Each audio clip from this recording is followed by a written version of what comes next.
distance.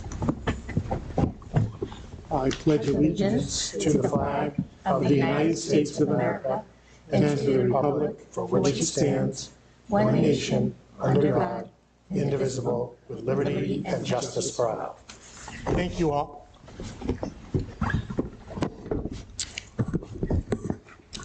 All right, so I don't see the mission statement in front of me, so we're just going to keep on going. So let's start with items of interest to the superintendent, school committee, and community. Mary? Yes, this Thursday we're having a presenter, Dr. Elizabeth Englander, come to present kind of a workshop that's called Helping Kids Adjust, Screens, Social Skills, and Avoiding Social Problems. It's going to be a virtual meeting, and I sent out a Connected this morning, or this afternoon, with a Zoom link for that presentation. So that should be a very informative presentation, really help us thinking about working with our children at home and thinking about setting kind of like routines with kids around the, technology use and social media. Great. Items of interest from the school committee. I have two. Go for it. Okay, number one, just to clarify, we've gotten a lot of, I don't want to say a lot, but we always get curriculum questions as a whole the last several years I've been on the committee. I appreciate the emails, I think we all do, but school committee does not, our responsibility has nothing to do with curriculum, so if you have questions, your place really to go is to the curriculum coordinator. So we don't implement curriculum. That's not our responsibility. The other thing is, and I was gonna bring this, but it looks like CPAC is here. I know there were some questions and concerns regarding some programs for next year, but I don't know if I should wait for the public comment, because I think, yes. So that's all I have. Anyone else? Mm-hmm. Good. I had two. Real quick, wanted to compliment Mary, you and the curriculum team for the community presentation. I believe it was last week on the reading program and the books that the students will be reading, and a good discussion on bullying in general. And Lil was at that meeting as well and did a wonderful job presenting. So kudos to everybody who participated in that. And secondly, just wanted to thank the Human Rights and Inclusion Committee and the town for sponsoring Joan Trumpauer Mulholland and her son Loki. Joan is a civil rights icon. And it's funny, I had not heard of her before this, but the kind of person who walked with folks like John Lewis and Martin Luther King and knew all of the leaders in the civil rights movement and put herself and her life at risk many times. And Loki, her son, is a filmmaker who has made documentaries about his mother's life and sort of is carrying the torch. But she is 81 or 82 years old, and she is a pistol. And it was a wonderful presentation. I think a great opportunity to talk to someone who's really part of living history. So we were fortunate enough to have her visit Holt Richmond Middle School. Yes. And also Thorpe Elementary. The 5th and 8th grade have civil rights units in their social studies curriculum. So she was able to talk to them. At Thorpe, she just read a book. And then at Danvers High, we had her present to some students that have curriculum alignments as well. Yeah, that was fantastic. All right, items of interest from the community. Is anyone non-budget related? We're going to have an open meeting around the budget public hearing, so anybody who has a budget question can speak then. But if you have a question on any other item that's not specifically on the agenda, if you want to come up to that microphone and say what you want to say, please feel free. Sure, please. We're going to keep comments to about 5 minutes, give or take.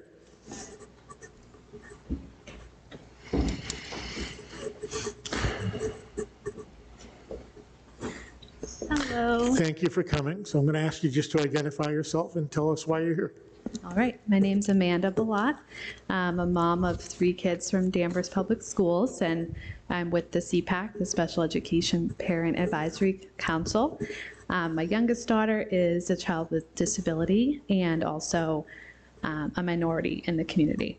So we're really here to just kind of shine a light on special ed to continue the conversation and also leading into the budgetary discussion. I'm not asking for any specific budgetary allocations at the moment, but I just want to give some color behind why we want to discuss this and kind of what we're hearing through parents in the district about special education.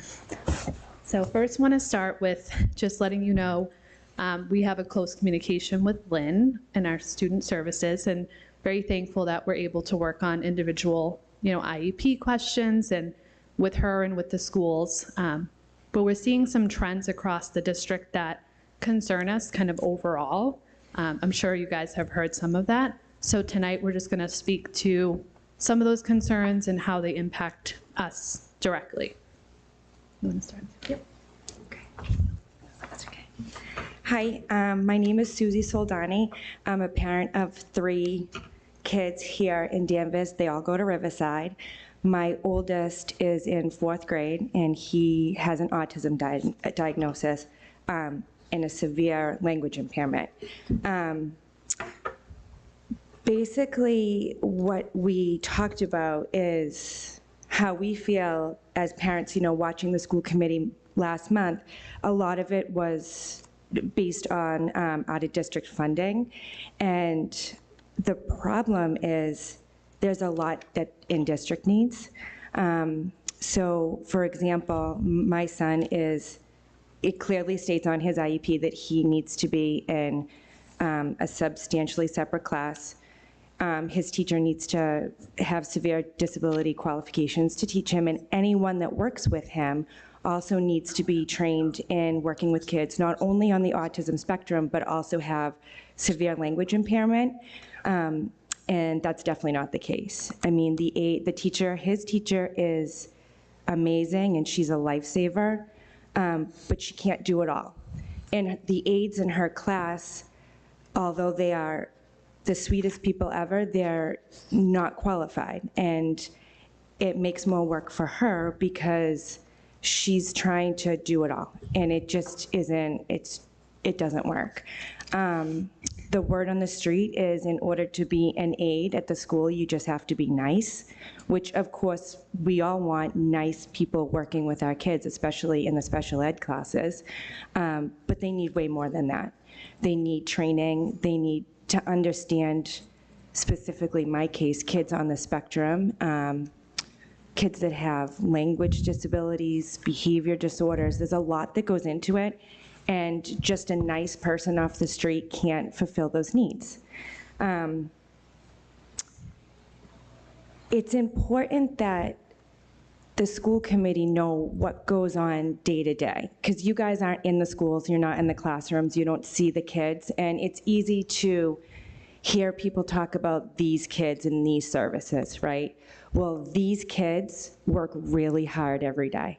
Their day starts at 8 in the morning. My son goes to speech at 7, and then goes to school all day, and then has to go to therapy after school. So when he was 3 and a half, he was working 40 hours a week between school and therapy and doctor's appointments and everything else. I mean, it's a lot for a 3-year-old, right?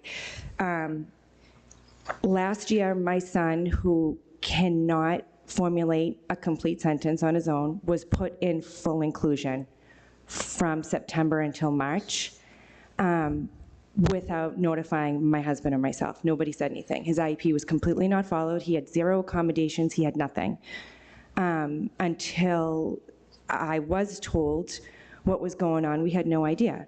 Lynn, we've talked about this before, Lynn is so helpful, and she's so amazing for the program. I'm so happy. Mary has been awesome. But something like that, who's overseeing that? Who is in charge of the day-to-day stuff? In my case, my son's not behavioral, so when he would come home, walk out of school crying and say that he just wanted to go home, he wanted to go home. We couldn't figure out why until I asked the teacher, why is he acting this way? And that teacher is no longer with Danvers Public Schools, but she told me what was going on.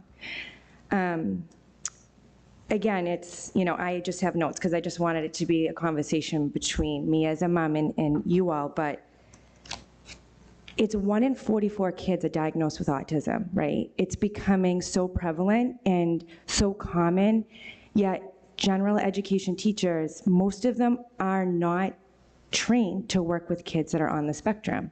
And special ed just does not have enough funding to support these kids. And like Amanda said, talking about budget and all that stuff, I know will come later, but it's important because we know, and the research shows, that kids that get the intensive, rigorous training, the accommodations they need, it's going to help their future success, right? So in order for that to happen, Danvers really needs to look at putting more money into the day-to-day in-district budget for these kids and these services that they need.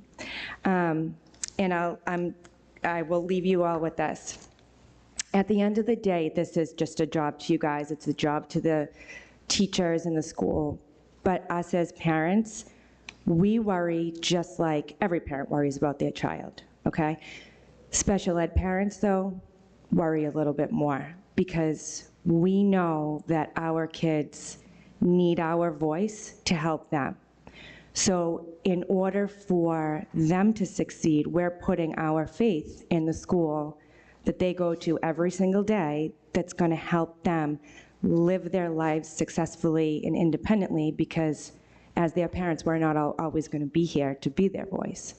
So just wanted you all to keep that in mind when you think about, money, as bluntly as I can say it. Thank you. Thank you. And one other comment just related to this topic. We do have a parent here who'd like to share a proposal, kind of an idea of how things should look at one of the schools in Danvers specifically. And I'd like to welcome him up here if he's ready to speak.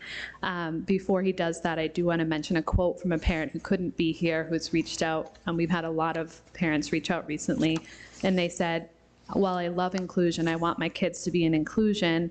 We can't do that if we're not having our goals met, even in a separate classroom. So this is the real theme that I feel is coming through, that we need teachers, we need more BCBAs, we need 1 BCBA per elementary school who can help with behavioral needs for Smith, Riverside, Thorpe. This is something we could do as a community to really set an example for other communities and be attractive, to keep students in our community, to help them on a day-to-day basis, rather than spreading thin our BCBAs and all of our specialists, which is currently happening. Compensatory services are happening for my daughter that haven't been met. Just really passionate about that, and I want us to consider doing more, going outside of the proposed budget and actually thinking bigger to make more change for Danvers. And I'm going to bring a parent up just to add another concern. Hi, thank you for giving me the opportunity to speak tonight. My wife Tracy wanted to be here as well, but she's homesick. And she's homesick because we're parents of a 6-year-old son with autism who may be entering the Intensive Learning Center, ILC, at Thorpe Elementary School next year.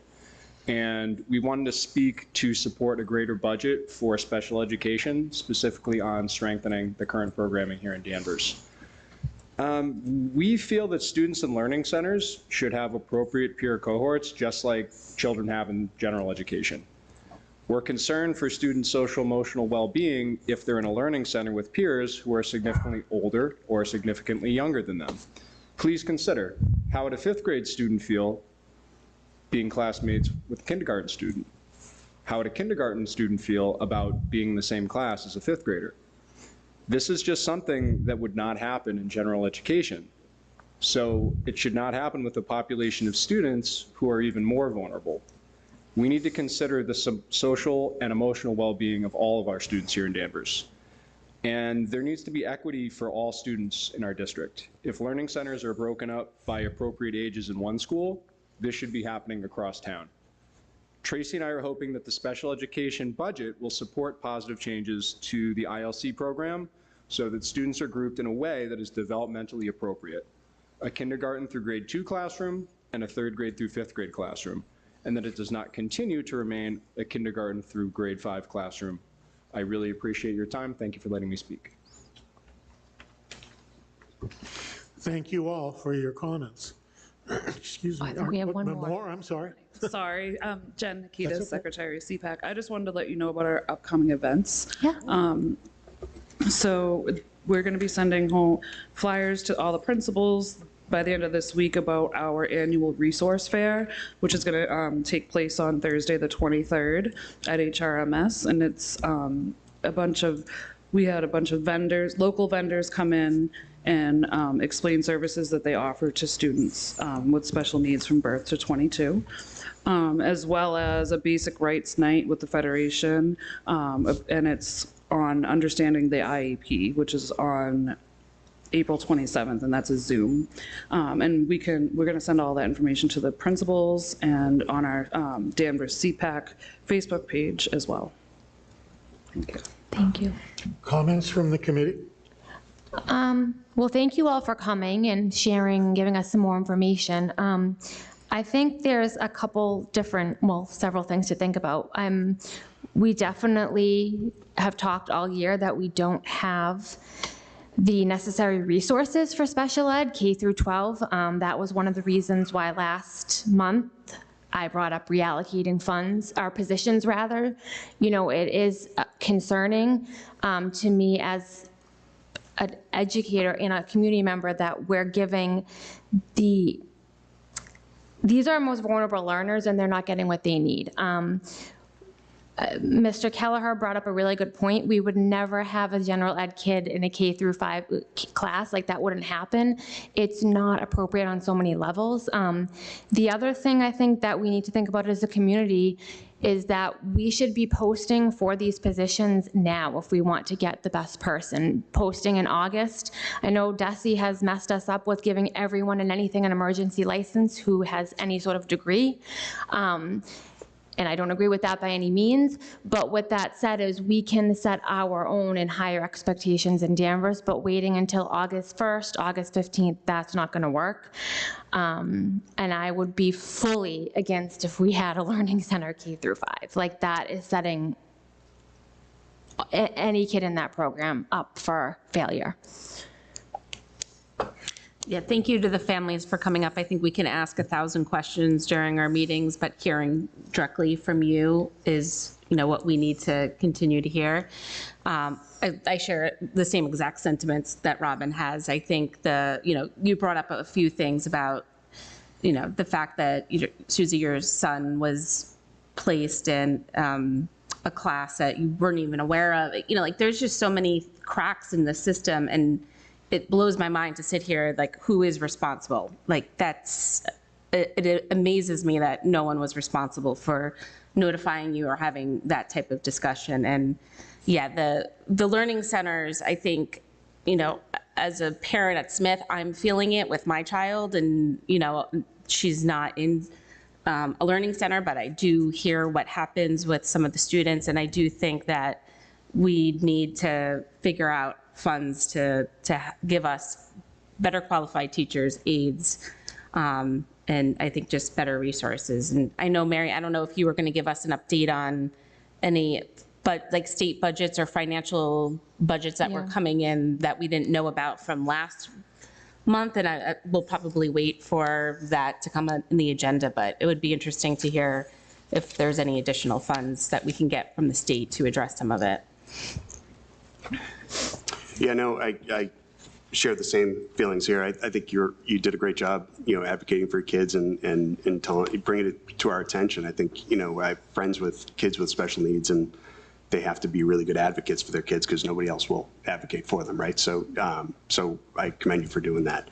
I think, you know, I wouldn't know how do we even address that at this point for funding, you know, with the budget coming in. I think that we're identifying some, like the K through 5 thing makes a lot of sense to me, to to not have a kindergartner with a fifth grader, but I'm not trying to put you on the spot. No, actually, I've been meeting with Lynn O'Neill, and we've been talking about the Thorpe ILC and thinking about how we might do that. I think what Lynn and I have been working on and her team of special education coordinators is how do we reallocate kind of like, what we have in the budget and try to work with that to develop the programming. So kind of using people in different ways, and then also giving training to teachers to get more specialized training. We have posted for a severe special education teacher. So Robin, you're right. Let's get we're taking your advice and doing that because we definitely have a need in the district. So if we can get somebody that's qualified, then we're very excited to bring them on as well. So we are very much aware of that.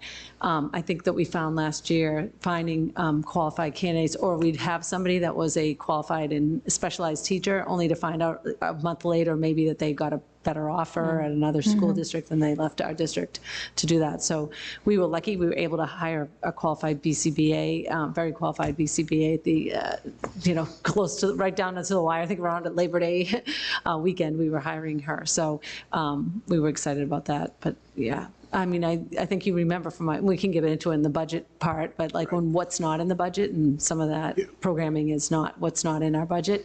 But again, trying to reallocate positions and do specialized trainings are on our radar screen right now. Good. Can I ask a quick question? So Riverside has 3 learning centers. They do. And Thorpe has 1. One, it's called. And Smith has how many? 2? Smith has 2. And they did the different programs. Remember, Lynn presented the different Yep. programs. So at Smith, there's like the therapeutic classroom. And then at Thorpe is the intensive learning center program. And then at Riverside are the more traditional learning centers. So do students get moved from school to school based on their needs, or is it based on where they're living? It's based on your need. It's based on their yes. need. And Okay. Usually when you're going into a learning center, it's, most often it's coming out of the preschool program that we have, and they know which school they're going to after that. And then other than that, you're moving into our school district, and at that point, we make placements right when they're coming in. So is Thorpe the only one that has the K through 5, where the other ones, just like they're 'Cause more it's leveled? They have a specialized program. Yeah. And I would have Okay. Lynn come up and talk more about that, because, I could pretty much, I'm close, but I don't want to give any misinformation. You want to come up and just quickly give a... Linda's been like the guest speaker all year. We should just put her on the, It's good, yeah. It is. sit at the table every meeting. That's what I was afraid you were going to say. I don't want to sit at the table. Yeah. I'll give you my seat, Lynn. So the 3 different elementary schools have learning centers for specific profiles of learners. Riverside's learning centers, there are 3 plus an integrated learning center model, and that is separate from the preschool. Thorpe and Riverside both have preschool programs. Each school has an early learning center. So from the early learning center, we place kids at their respective, from using their respective needs in a different classroom. Riverside's needs are really students who need modified curriculum. So we're looking at the grade level standards and we're modifying the curriculum to meet their needs. At Thorpe, we have 1 learning center. It's the intensive learning center. And that program really operates more on an alternative curriculum, different methodology, different instructional practice. Smith Therapeutic Learning Center, sometimes those students don't even need modified curriculum. They need the modified approach to social, emotional, behavioral sort of interactions and needs. So each spot has its own identity. So we are looking carefully at Thorpe, because once our students sort of no longer need the intensive instruction of that ILC, that's where we sort of, we're stuck, because they don't have sort of a step down. So we are looking at trying to bring more special education support to Thorpe in general, so that our kids can stay. Once they enter a neighborhood school, we want them to stay there. We talk about the sense of belonging, we talk about the community, we talk about, feeling connected. You can't do that if you're bouncing around different elementary schools. So yes, our elementary schools have specific identities and profiles for the learning centers, but then once our students no longer need those substantially separate settings, we want to make sure that we can service them so that they can then access the curriculum in a general ed manner to the degree that they're able to. So, did I answer your specific? So the ILC at Thorpe is specifically the only one who currently has K-5 students. Typically, that model is so heavily individualized, it's one-to-one teaching. It's just a different setup than the Riverside Learning Centers. The Riverside Learning Centers have a lot of small group instruction. Those kids it's fluid. They're back and forth between the gen ed setting and the substantially separate classroom. ILC, students spend more of their time in the substantially separate classroom with more one-to-one adult support in an individualized program for their learning. And we do have private spaces, we have very tight schedules for the ILC. So there's less small group, there's actually less overlap of a K student and a 5th grade student just because of the tight schedule. But I can appreciate the fact that we need to push ourselves to expand our programming so that kids can be with more appropriate age peers, and that we have the ability to stretch ourselves when students don't need that intense one-to-one instruction with an alternative curriculum.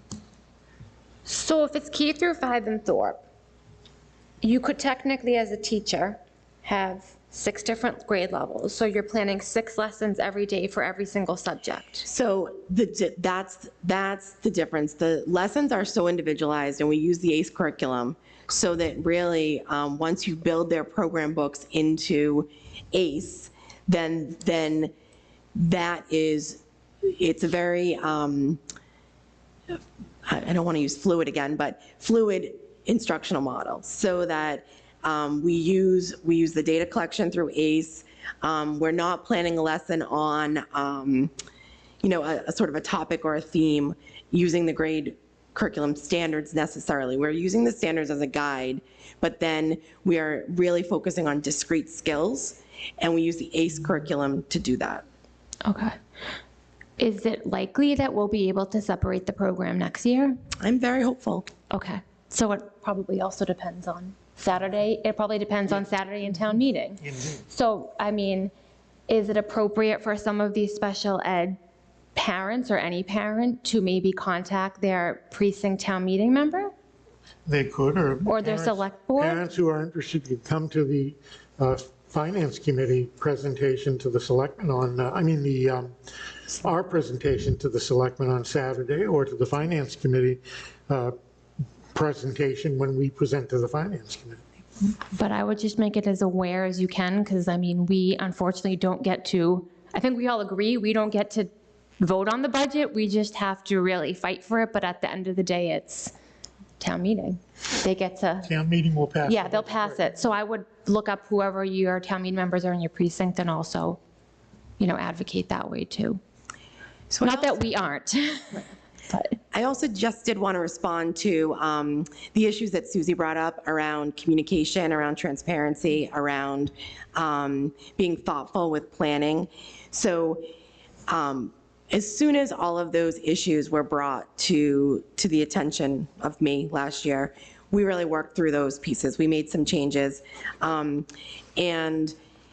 My hope is that we are always looking to be transparent and honest and open about our children, our students, and what they need. A key to doing that are the coordinator positions, because you say, who was overseeing that? Who was watching that? There was a missing level. There was a missing tier. So now we have our coordinators at each level. So Susie's experiences really were from last year. Now that we are building our capacity, my hope is that it never happens again, but it's certainly less likely to happen, for something like that to happen again. So, Thank you. Thank you. Other questions or Yeah, comments? I just have one more comment, and again, thank you, parents, for coming. I think I've spoken to many parents specifically about this topic, and I agree with pretty much everyone here on the committee has said today, but I just want to reiterate the one item in the budget that I'm incredibly uncomfortable with is specifically what is not in the budget. I mean, we specifically call out $725,000 in salaries for social workers at our elementary and middle schools. Salaries to this, to offset out-of-district placements. It's there. We should put it in the budget. We should go to the town and ask for it, and the parents should come and advocate for it. Let's put it on the town. I think Danvers is a stronger community, a better community if our most, needy students are getting better service. And I know I'll be there on Saturday. I hope the parents will come on Saturday, but we absolutely should put this line item in the budget and advocate for it. And I know money is not going to solve the problem, but it's at least a beginning so we can start recruiting for the right professionals that we need to give ourselves that running time to really step up and serve them for what they need. So thank you all for coming again, and we'll all be there on Saturday. You should all join us. That's it. Josh, did you already? I already spoke, yeah. Okay. We very much appreciate you coming, and I think obviously it's an issue we need to look at and work on and see if there's a way to allocate the right resources for this, because it sounds like a very legitimate issue in terms of the way it's set up with that wide range of students in one room. So, yeah, I think it's something we need to talk about and consider a solution to. Yep. Thank you. Thank Any other items of interest from the community not related to the budget? I see a hand go up down there. Yeah, come on up, please.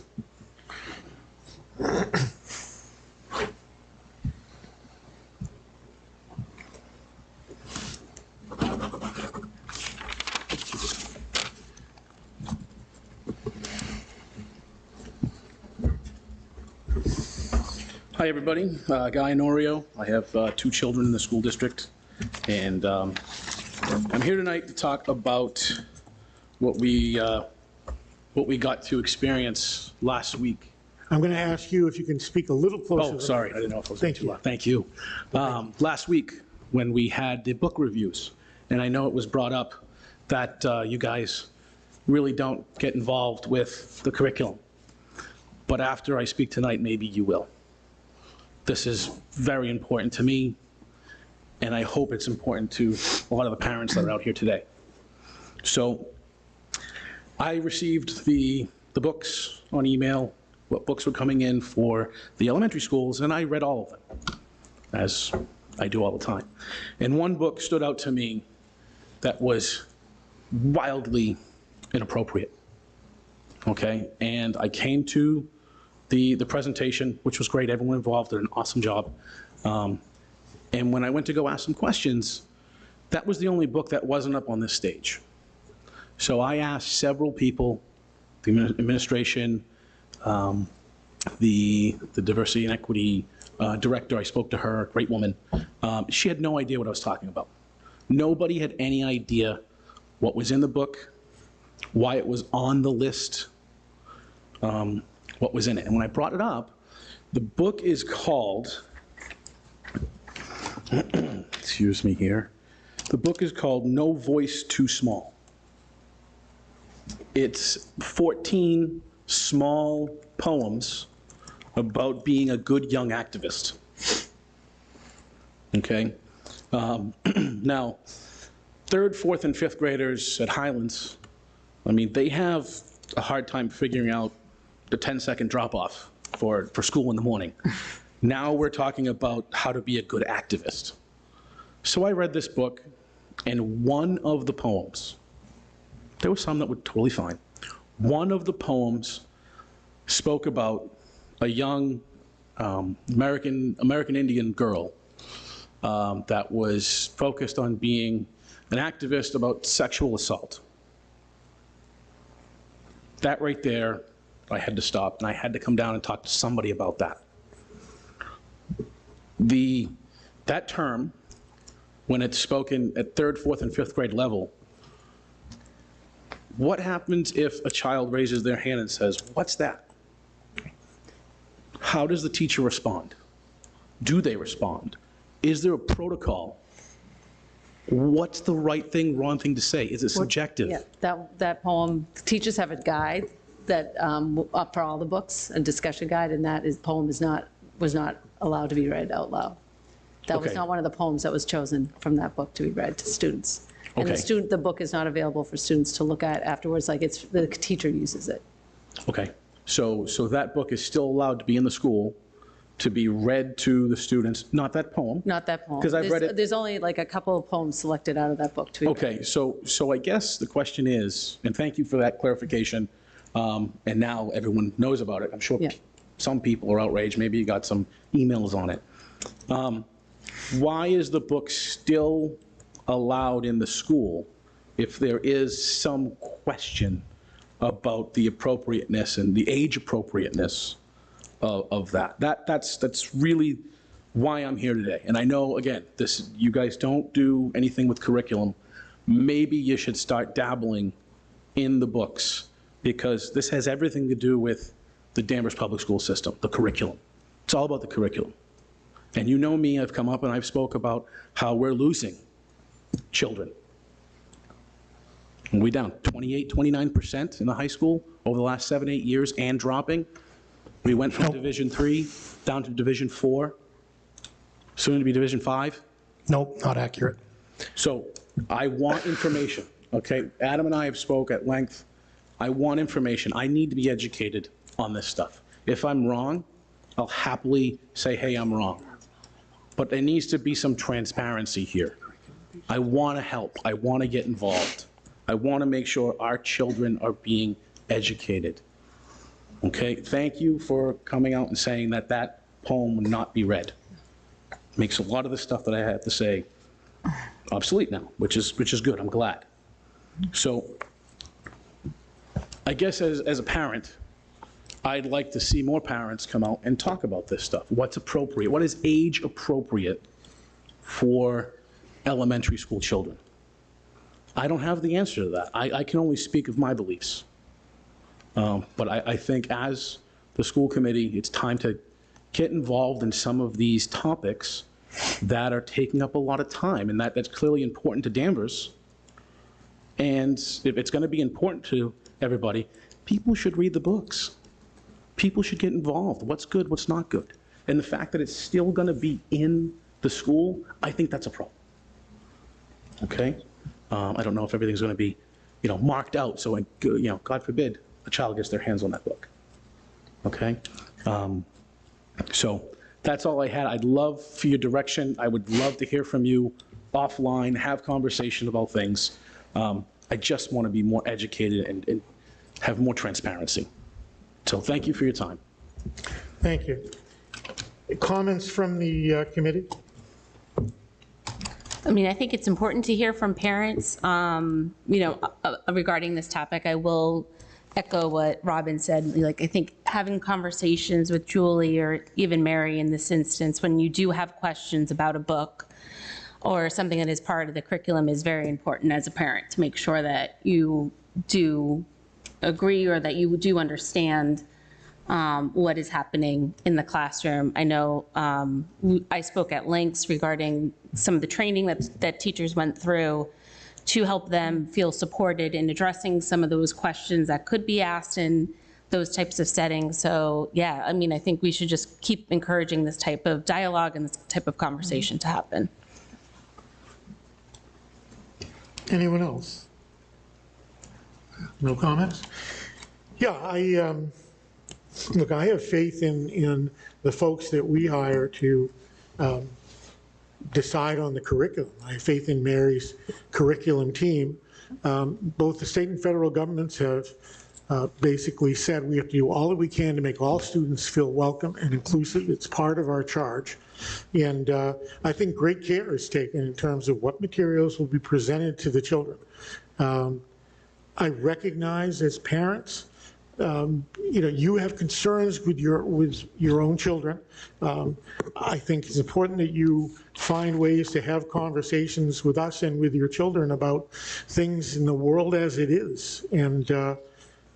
But I have faith in the team that we've put together and the curriculum that they are presenting. So, Yeah, and they do comments, Mary? Yeah, they do have a selection process on looking at the books, and they have criteria that they use and when they're selecting it. And then, again, they vet the books so if they pick a book that might have some content that, some of these books there's another book called The Power Book that's an activism book too, and there's a lot in these books. So you're not going to spend, because a read aloud is a short, as you know from reading to your kids, there's short books that you read and the read alouds that we do are less than 10 minutes long. So that we've selected certain pages in a book to read for them, and there's during their early release days or their faculty meeting time is when we take time with the teachers to explain, to teach, tell them and work with them on what they will be reading and what kind of discussion questions that they'll have if they have a discussion afterwards, that kind of. So there is training and a criteria that we use to select them. And it's not part of their full curriculum either. It's not These part are of the curriculum, it's around right. social emotional learning. So all the culturally responsive read aloud books are really around having one's identity reflected in a book. So it goes back to the windows and mirrors kind of concept that we've been using for last year and this year. So that our hope is that every child in the Danvers Public Schools will see themselves in a book by the time the school year is over. Thank you. And that cultivates that sense of belonging. Yes. Anyone else? Seeing nobody, let's go ahead and move on to I think she's coming. someone else. No, oh, I'm sorry.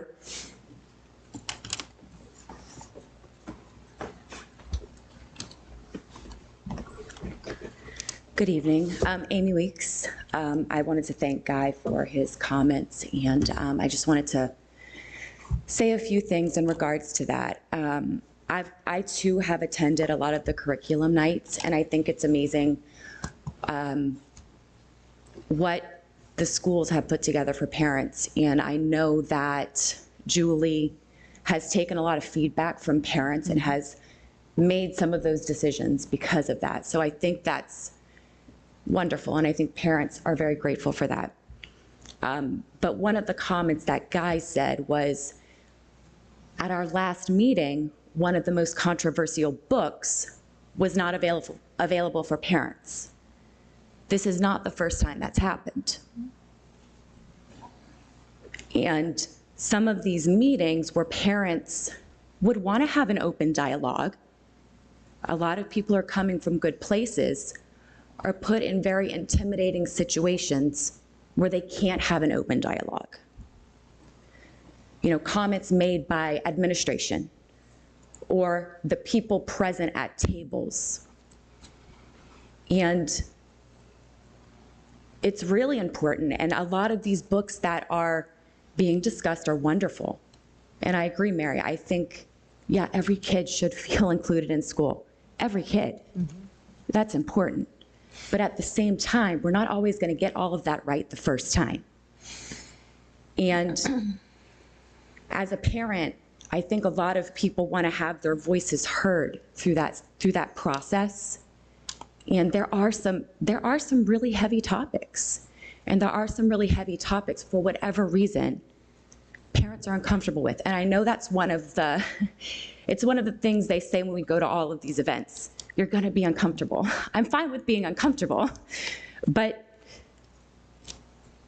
I want to have a conversation with someone, because maybe my thinking or maybe someone else's thinking is important along that process to help our kids' growth, to help our community's growth. And I think it's important to talk about curriculum. I mean, if we can't talk about it at a school committee meeting, we go to all these things and everyone keeps saying, oh, go talk to Julie.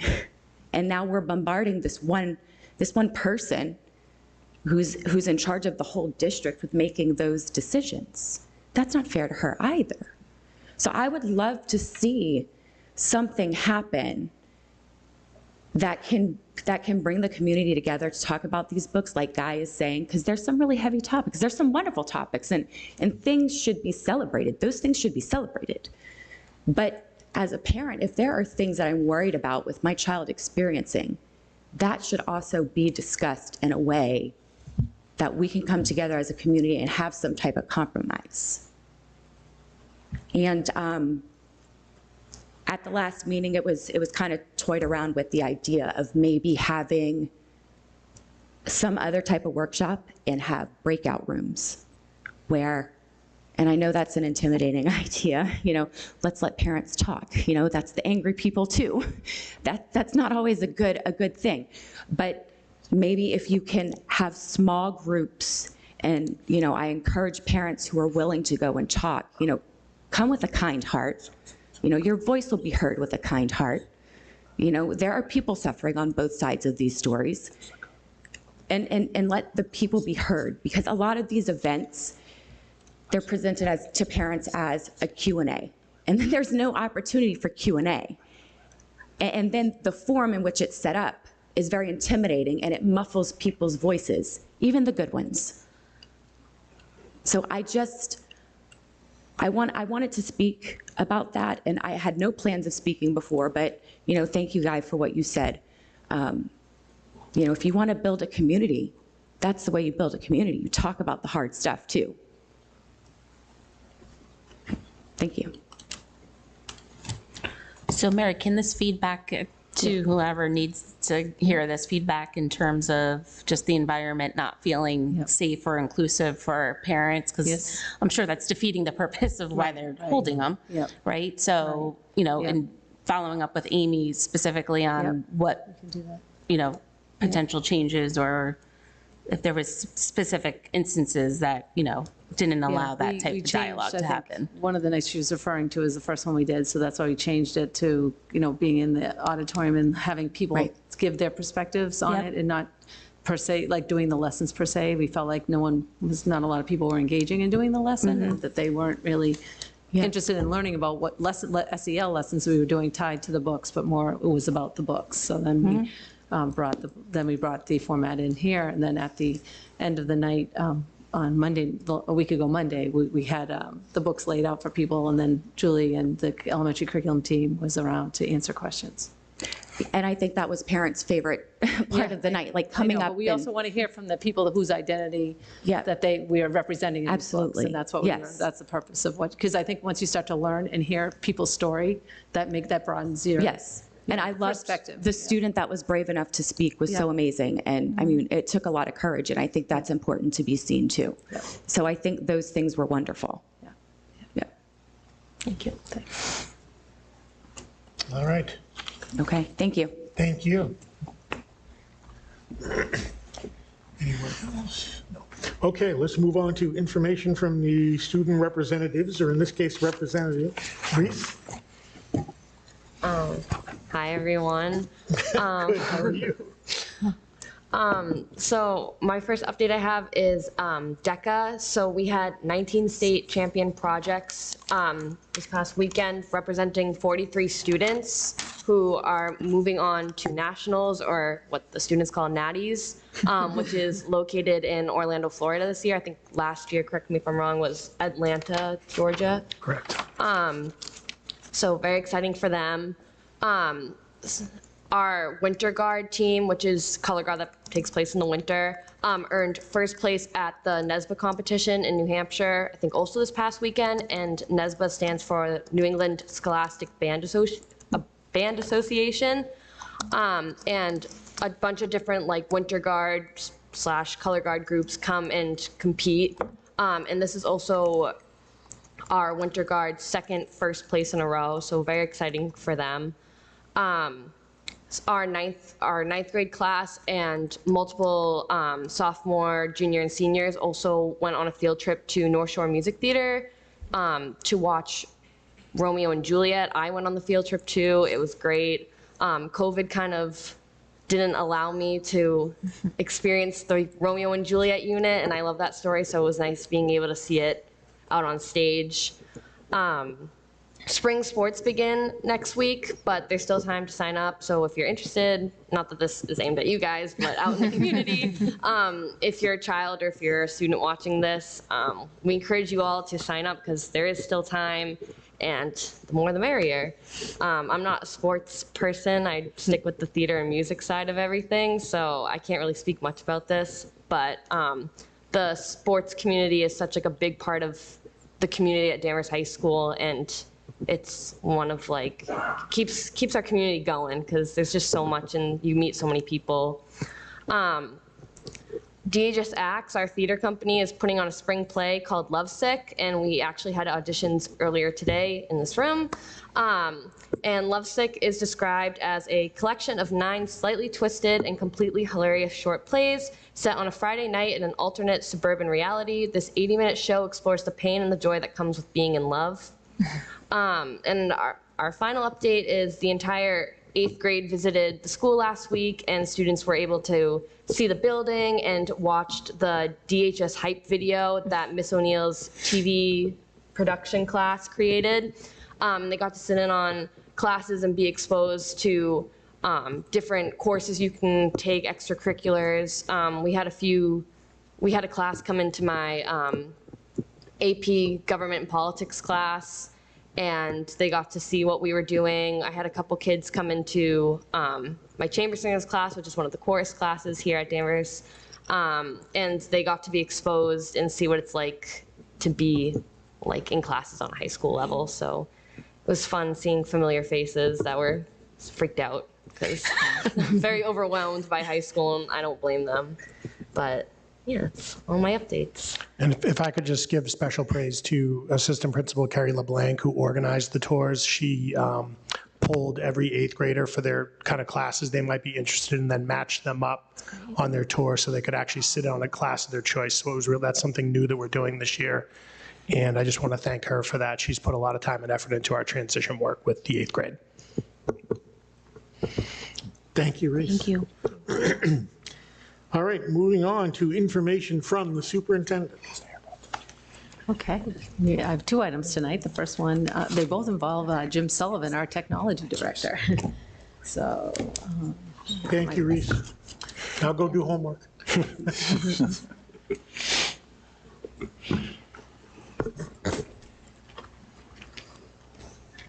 I think it has to go back. I have to turn this back on. Thank you. So, I think I just turned it on. It wasn't. Technical difficulties for the technology. Sort of ironic. It's not a good start for the technology guy. The technology director. So Jim's going to give us a quick technology update for this school year, what he's been doing. And then the second part of the presentation is going to be an update on the website feedback we got from the public. So excited to share that with you. There we go.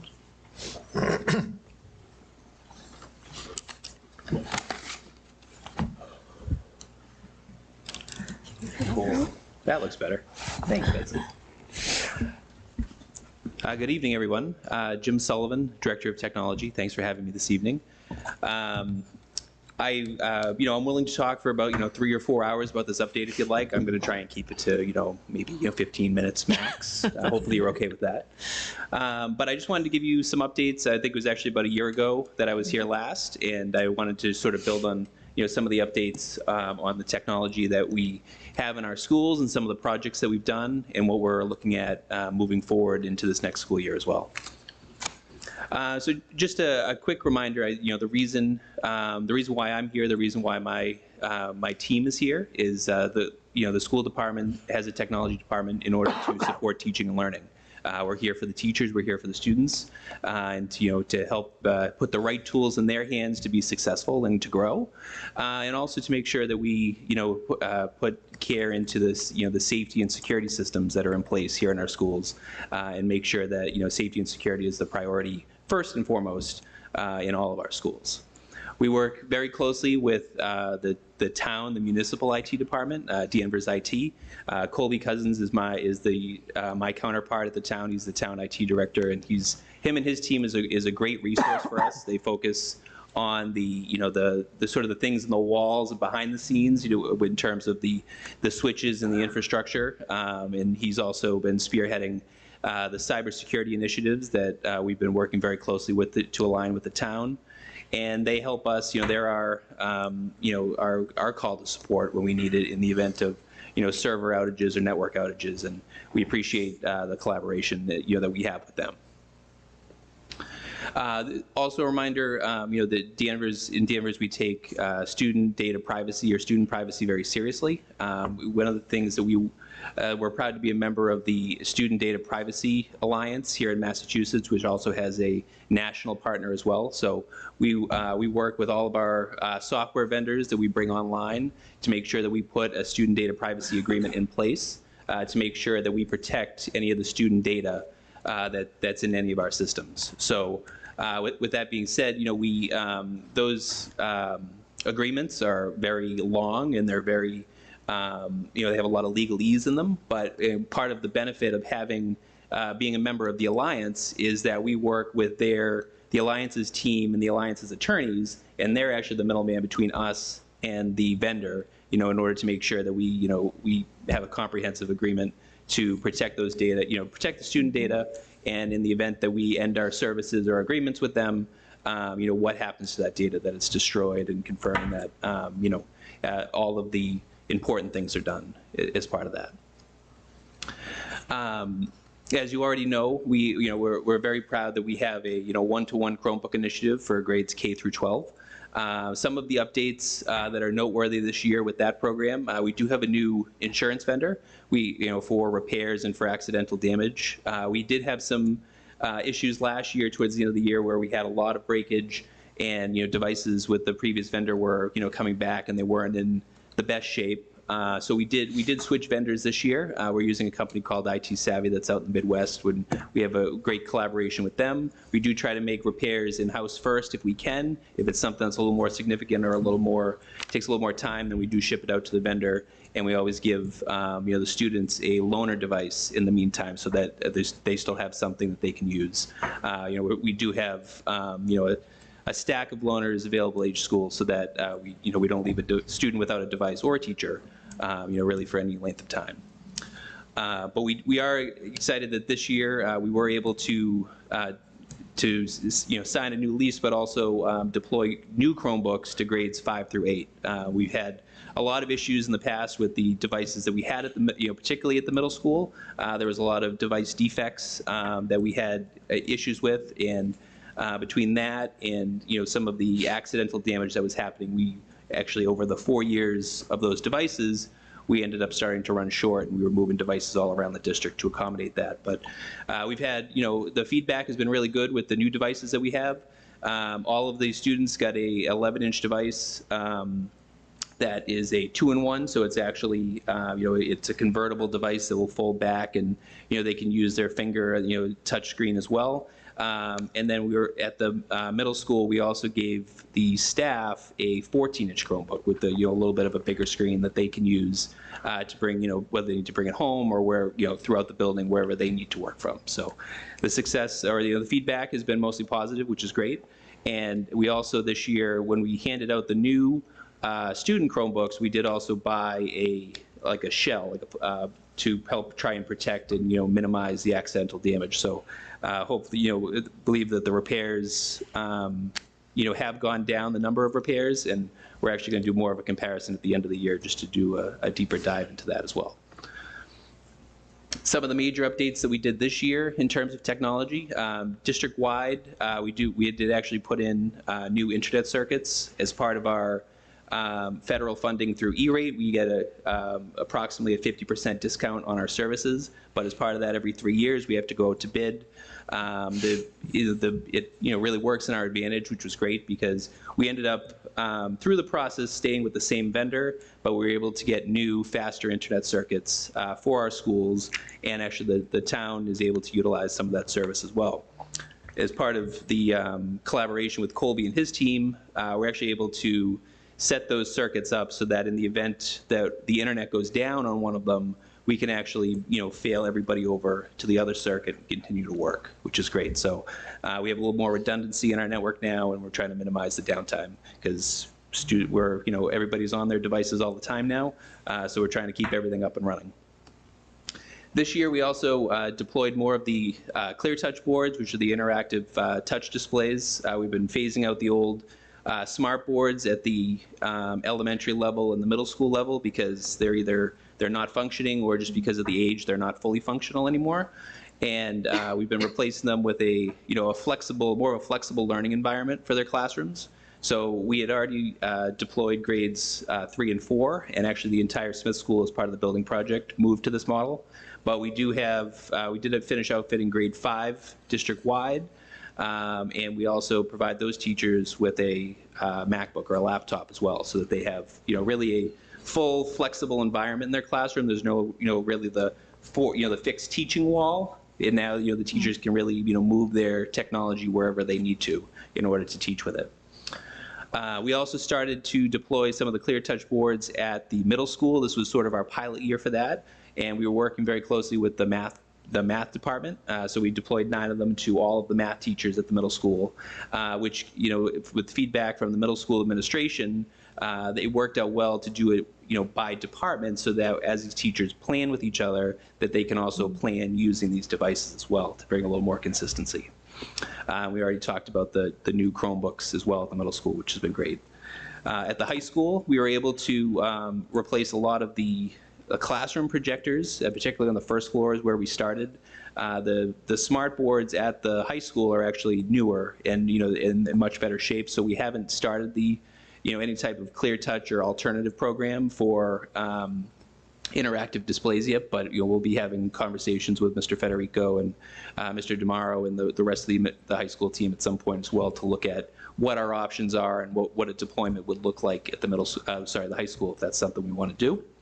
But we did upgrade those classroom projectors, but we provided those teachers with new teacher computers, and we were also able to replace the computer lab this year in D103 in the engineering lab with new technology that was fit, to do computer-aided design work, and really outfit that lab with some stronger technology. A few of the areas of concern this year that we've identified we're looking to address, or that we are addressing, is actually district-wide. We have almost 400 computers in the district that are over at least 10 years old, if not older. Which, in most of them are Macs. In the Mac world, that's 6 operating systems ago. So, we want to make sure that we're, across the board, that we're trying to upgrade as much as we can when we can. But we want to make sure that we, provide our teachers and students with, the most up-to-date technology that we can. Many of those computers are teacher computers, but there's also a few of the computer labs, the specialized computer labs at the middle school and the high school, that still have some of this older equipment that we're looking to upgrade. Same that we talked about even working with last year, the continuing to replace LCD projectors and smart boards with the ones that are failing, whether it's with the ClearTouch interactive displays, or with doing repairs to the newer boards that are in better shape. And one of the things that we've discovered since everybody returned from COVID is, now that we're fully one-to-one, I guess thanks to COVID, this has put a little bit of a strain on our wireless networks. So we're also targeting through funding actually through Town IT, who's supporting us with this, and we're purchasing through the E-rate program. We're going to upgrade the wireless building-wide at Great Oak and Highlands, which have right now the oldest wireless infrastructure. So we're excited about that. That's a project that's going to be coming up. This recaps a little bit as well, but these are some of the projects that we're looking at that are either in as part of some of the capital funding requests for the town meeting warrant articles that we put in with Town IT, or some of the other areas that we've looked at in terms of budget. We'll talk in a minute about the website improvement project. That's something that's identified as a priority, but also we're going to continue to expand our ClearTouch program at the elementary school. So then with grade 2 next year, so that'll be grades 2 through 5, we'll all have new interactive displays, which is great. We'll also be doing the wireless at the Great Oak and Highlands. Next year, we hope at the middle school that we're going to continue to roll out the ClearTouch boards to another department, so we'll follow that same format. And then we also, this was, I know, one of the discussions of the budget, and we're trying to work it into The capital request through the town meeting warrant is to replace one of those computer labs at the middle school, which is actually like a pre-engineering STEM lab. That lab, has computers that are actually 12 years old, and there's 25 of them in there. So we're hoping to get a refresh and a nice state-of-the-art lab at the middle school to continue to help those programs grow with the 3D printers and so on. And we're going to continue with the high school project of, continuing to upgrade the classroom projectors and the presentation computers to support the staff and students here as well. So that's sort of that's the technology update before we move into the website, but I don't know if I should pause there for a second if there's any questions or thoughts or concerns or. All right. Let's, if we could, since this is near and dear to Gabe's heart in terms of the website upgrade, when we start down that end of the table with Gabe and then Josh. I'll wait for the website update. Huh? I'm good. I'll wait for the website update. Okay. Yeah, no comments. I'm good. That's it. Yep, I'm all set. Thank you. Okay. Thank you for that. I appreciate it. Thank you. It seems like we've got a good base and we're just at the point where we're replacing and upgrading. And technology is never going to stand still. So continuing to upgrade is just part of our life, part of Town Hall's life. And we appreciate you helping us stay up to date. Thank you, and thank you for the continued support. And if I can answer any questions or if there's any thoughts afterwards, obviously don't hesitate to ask. Happy to talk to you about it. Thank you. So we're going to transition to talk about the website. I will let Mary, I think, kick it off a little bit, and then we'll fill in, sort of the second half. Good. So coming into the school year, definitely a goal was to try to think about improving our website, although a lot of things happened this school year, so there's a lot on the plate, but the website was very important to us because I know a lot of people go there for information, and I myself use it quite a bit to find out information at our schools. We've been working with Sterling, who's our website host right now for this public school. So we know that the town of Danvers kind of did a revamp of their website, but we have a company that's very specific to K-12 public schools. So we're sticking with Sterling, and we asked them to do a survey. Because before you start to go and make changes, and we will be looking to making some small changes to our website, we really need to get feedback from the community to find out why they're using the website and what information is important to them. So this was a survey. We sent this out, connected. It was always in my superintendent's updates. The principals put it in their updates, and then hopefully when you went to the website, you would see the banner on the top that said, "Oh, sorry, take this survey here." So. We were able to get, let's see, we got feedback from the community. I'm just going to go through here. So it took us all through the month of February, so it was 28 days, and there were 102 submissions for feedback. So the results were, the top 3 things that people were going to our website were the school calendar, the lunch menu, the staff directory, and those were the top 3. Then after that, it was school assignments, sports schedules, registration, lunch balance and payments, early dismissal information, library databases, and general information. So those were all the reasons why people, of the 102 people that went, these were the reasons that they gave. And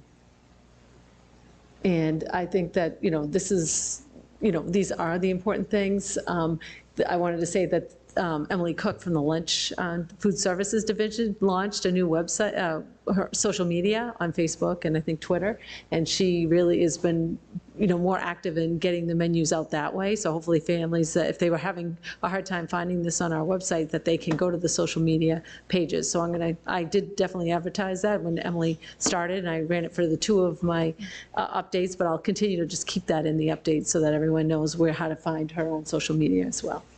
So at this point, I'm going to turn it back over to Jim and talk about what happens when people were unable to find information on the website. Thank you. Mary, do you mind just jumping back just one slide just for a second? So the top 3 survey results on, what were you looking to accomplish when you visited our website? Just to recap, was school calendar, lunch menu, and staff directory. And the question, one of the follow-up questions was, were you able to complete your task? Which I guess in this case, the good news is the majority of them, yes. But there was, almost 20% that said no. And going into the next slide, the top 3 things that people were unable to do was also school calendars, lunch menus, and staff activities. So so I laugh a little bit, but it is concerning because people are telling us exactly why they're coming to our website and they're saying we're not able to do it. So that is a concern, and that is something that we should fix. And it was nice that we pulled the top 10, but it's the top 3 stand out a little more than all of the top 10 reasons. But some of the reasons why they said they couldn't find it or they couldn't accomplish their task was they're unable to locate this information on the website, they're unable to print it, or the information was out of date, which is also a concern. So that is something that moving forward, no matter what we do, these are things that we need to make sure that we identify, and we're going to talk a little bit about some of the recommendations moving forward as well. Some of the other improvements, so on top of what worked and what didn't work, what else do you want to see? And the top 5 here stood out a little more level, but updated information, to be more user-friendly, consolidated calendars, and photos and spotlights, and organizing the content, all of which, in my opinion, is more than reasonable when you're going to a website, a public website nonetheless, trying to find information. So, how do we continue to do this? And if you notice, it might be a little hard to see on this slide, but of the 102, 45 people did respond to this, and this is good. All of the responses that we got, or the questions that we asked, more than half the people responded. We didn't want this to be a survey where we forced people, made everything required. We wanted them to give their, candid feedback or, tell us what they wanted to tell us. So we did get a lot of, individual responses for this information as well. This piece was interesting as well. So one of the things that Sterling BrandWorks did for us is on all of our school pages and our district page, they actually laid what they call a heat map on top of the site so that we could see, or they could show us, where people are clicking on the website. So that, that also helps us in terms of usability, in terms of functionality of the site, to see what people are clicking on, whether it works, whether it doesn't work. And on this picture here, you can see the parts that get a little darker, or like the red, those, in the heat map, or those are the hot zones where people are clicking. And one of the things I found most interesting about this is people are clicking on a lot of things that aren't actually clickable. So we have, Mary's, welcome to Danvers, the vision message. A lot of people are actually clicking on that, but it doesn't go anywhere. It's just text that's on the top of the website. And you notice too that people would click a lot on the different pictures of the different schools, which that I think is just like a little collage that was put on the homepage, but that's actually a good point. Like, why doesn't that work to actually bring people to those websites? That would make a lot of sense. And you can see that there's sort of 2 screenshots here where the quick links for the website, which are designed to be the quick clicks to bring up what you're looking for, are actually down in the bottom left-hand corner, and very few people are clicking on them. So that's obviously telling us that we need to move that, and we need to probably change what those actual buttons are.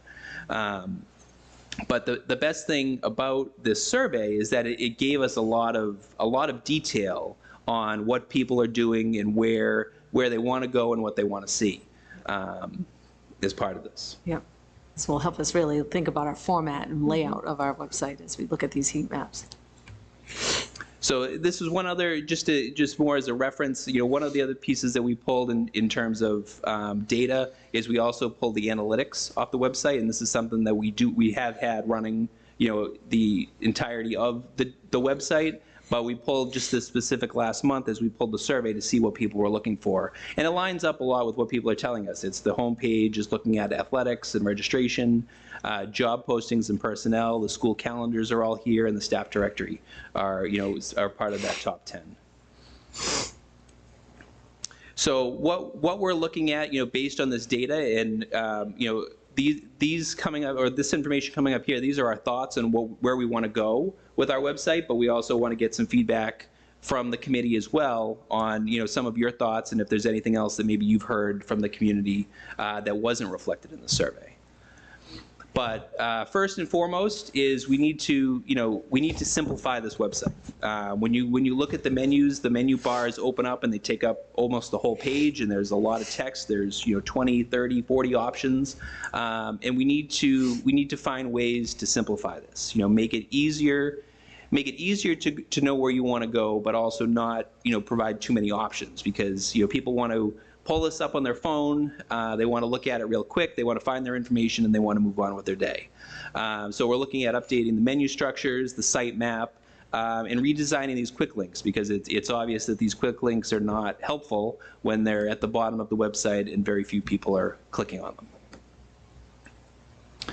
And as part of the refresh, the bones of our website, which it's actually designed in WordPress, is a strong tool, and it's continued to be updated and supported, throughout the world, frankly.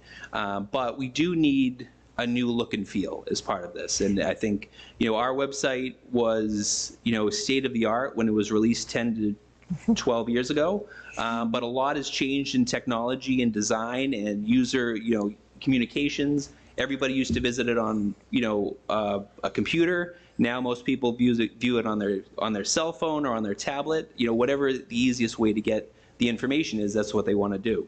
So we want to refresh the home template. We want to add, more pictures. People want to see pictures of students. They want to see pictures of sports, what people are doing at the school, and we want it to look, fresh. We want it to look exciting. And then, one of the other big pieces is, is athletics, and you're putting all of the athletic information on the website. And maybe that doesn't necessarily fit a specific template that we're doing for the schools, but maybe the athletic department has their own sort of custom template that, better fits the information that we need to provide or we need to update or people are looking for real time. Right now, the website is set up, it's sort of separated, so every school has their own staff directory. The feedback is clear that that's not helpful, so we're looking at making this a global staff directory so that you go one place, and you can look up anybody in the district and figure out how to contact them. Making the calendars interactive, the school lunch menus, making sure these things are all easy to find. And staff training is going to be an important piece as well. So once we make these changes, we need to make sure that we continue to support this new website and this new interface, that we keep the content up to date, we keep the content accurate, and working with the staff who are responsible for that to make sure that they're comfortable with it and that they have everything they need to be able to do that. And that's what we're looking at. That's what we got. So, but I know that's a lot. So I sort of felt the best way to reshare this information was using some of the slides here that Sterling provided us. The deep dive that Mary and I did with them was about 45 slides or something like that. So we do have plenty of information if you're really interested. But this I thought would be a good place to sort of start, but also get some feedback on what we're looking at. Okay. Gabe, you ready? I'm ready. Hey, I'm ready. Gabe. Did we pay for this survey? We did, yes. Okay. I'm not sure if 30 days of a survey is enough information to really make actionable decisions on a website. I think I saw that there were 5,000 unique visitors in that month, but only 100 respondents. And some of the top categories had 15, 20 responses. I would hope that an organization that we worked with would,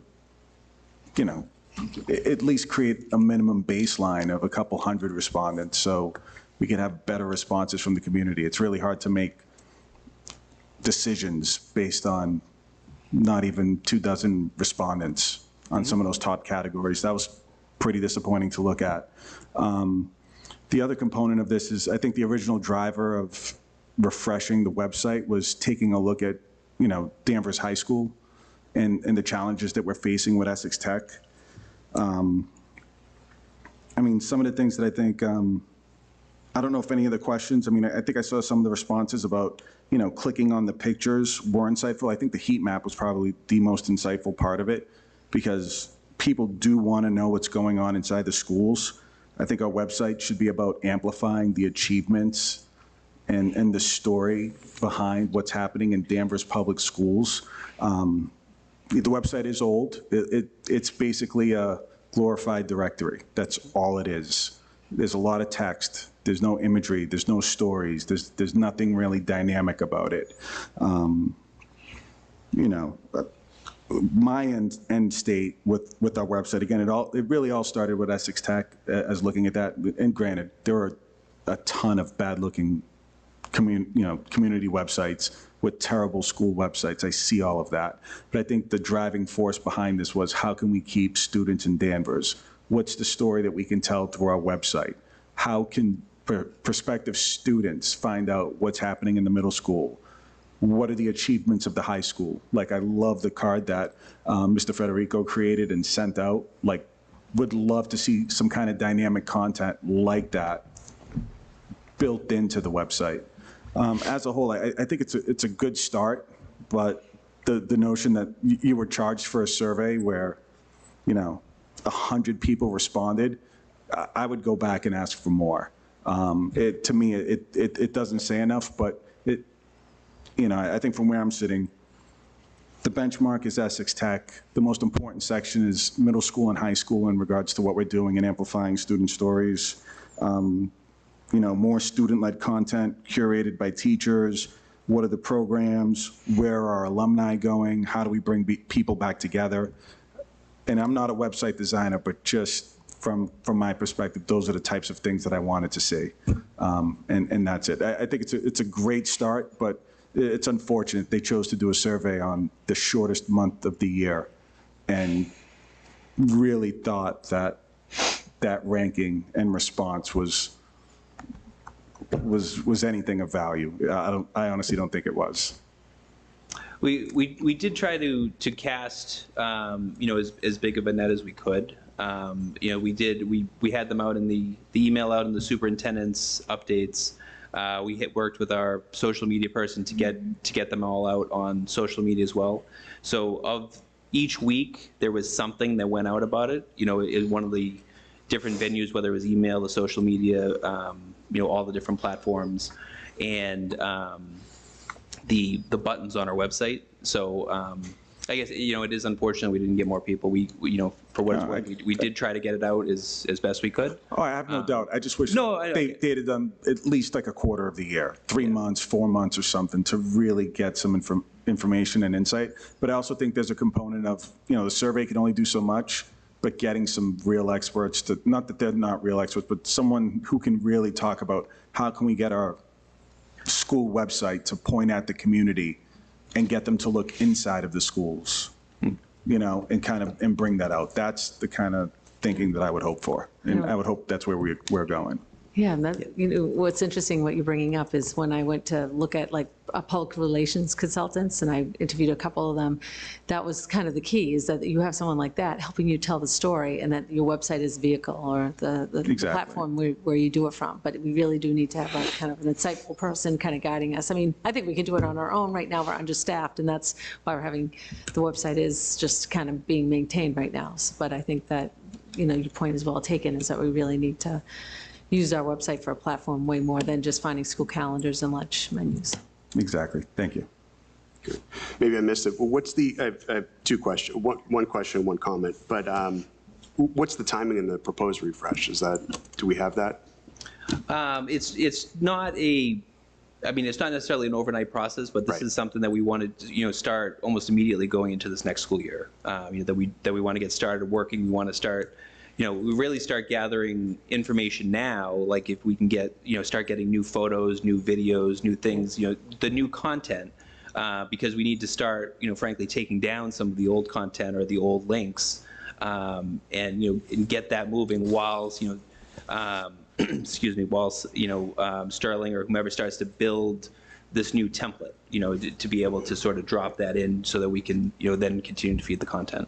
Okay, good. Thank you. And then the other thing is, it's just the driving of the website. We're driving traffic to the website too, right? So I think that's part of it too. How can we make those links work? I think we have a pretty decent social media presence, and I'm following on all the social medias that we're on, and I think it's just we have to be really I guess, proactive and diligent about putting the link to this website, because I'm in just the habit of Googling things, right? If I'm looking for something, I'll just Google it.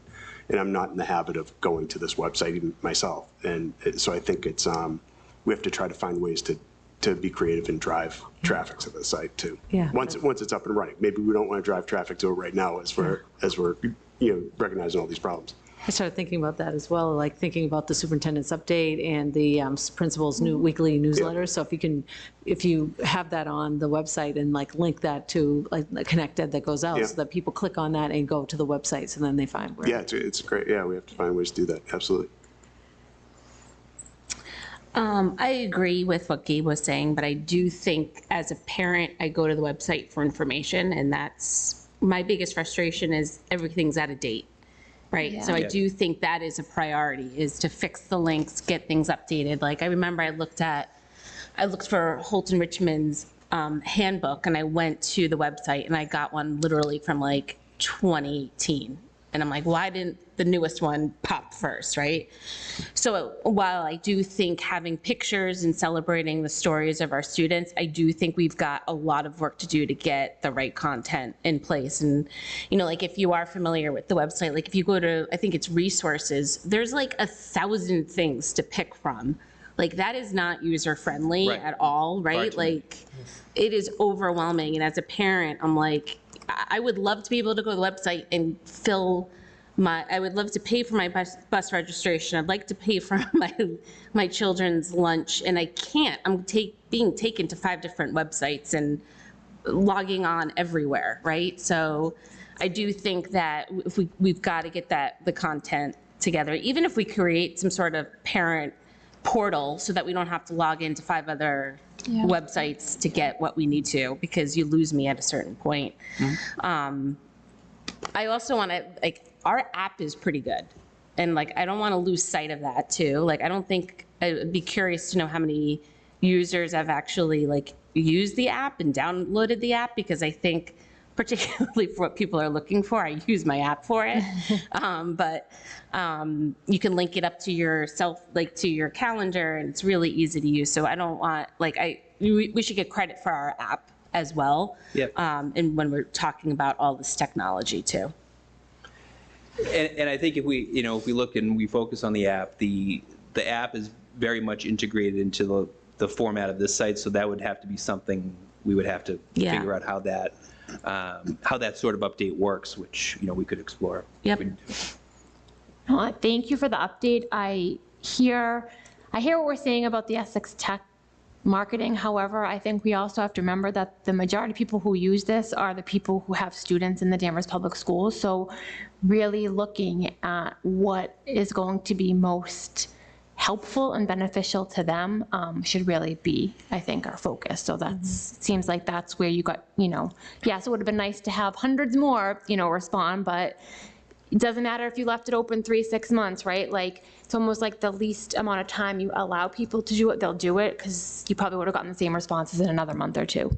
So I think, taking what we know, and I'm sure you've had just conversations with people too that can give you feedback that maybe didn't necessarily fill out the survey. So thank you. And the good thing about the responses that we got is that it actually wasn't just parents. We did get a lot of staff feedback as well. So it was good to see sort of all perspectives of how people use the website. Thank you. Yeah, I think there has to be a balance, in terms of the marketing piece. We do want to be able to use the website to tell a good story, but also it's got to work in the sense that if people want to find something, they have to find something without being frustrated and giving up. If people are looking for content, it needs to be current as reasonably as possible. Schedules ought to be accessible. Calendar ought to be accessible. So, accuracy is big. And then we also want something that does in fact help us tell our story. And I think we can meet that balance. But functionality is the key. So I'm glad we're looking at this in a detailed way. The survey was a terrific idea. So, keep us updated as to how it goes. Absolutely. Thank you. All right. Thank you. Thank you for the feedback. Appreciate it. Thank you. Thank you. All right, so we're going to move on to new business, and the first order of business is the first reading of the Danvers Public Schools 2023-2024 school calendar. Mary? Yes, so the interim superintendent recommends the approval of the 23-24 school calendar early release days for a first reading. Can I have a motion? Motion. Is there a second? Second. All right, so a motion and a second. Before we vote, Mary, anything you want to highlight or talk about? No, it's actually a pretty straightforward calendar this year. It's, everything kind of is falling right in line. I think that we have our 3 professional development days at the beginning of the year with the teachers. And then as we always have every year, is the 3 half-days at the beginning, first 3 days of school. They're early release days, along with the first Wednesday of every month is early release. Veterans Day is on a weekend, so we observe it on the Friday before. And so I think the rest, and we come back from the December break on January 2nd on Tuesday. So I think that's. All right, great. Any questions of the superintendent? No? No. All right, all those in favor? Wait, hold on. It's like, I could discuss it after. It's fine. I was just going to say, for the 24, and I'm getting ahead of ourselves, for the 24-25 one, I'd like to just consider, and I know a lot of things go into this calendar. Don't say it. Don't say it? Okay. Oh, I know what you're going to say. Could we just consider or try to find a way, maybe we put it on the gentleman in the front row's agenda, for starting before Labor Day?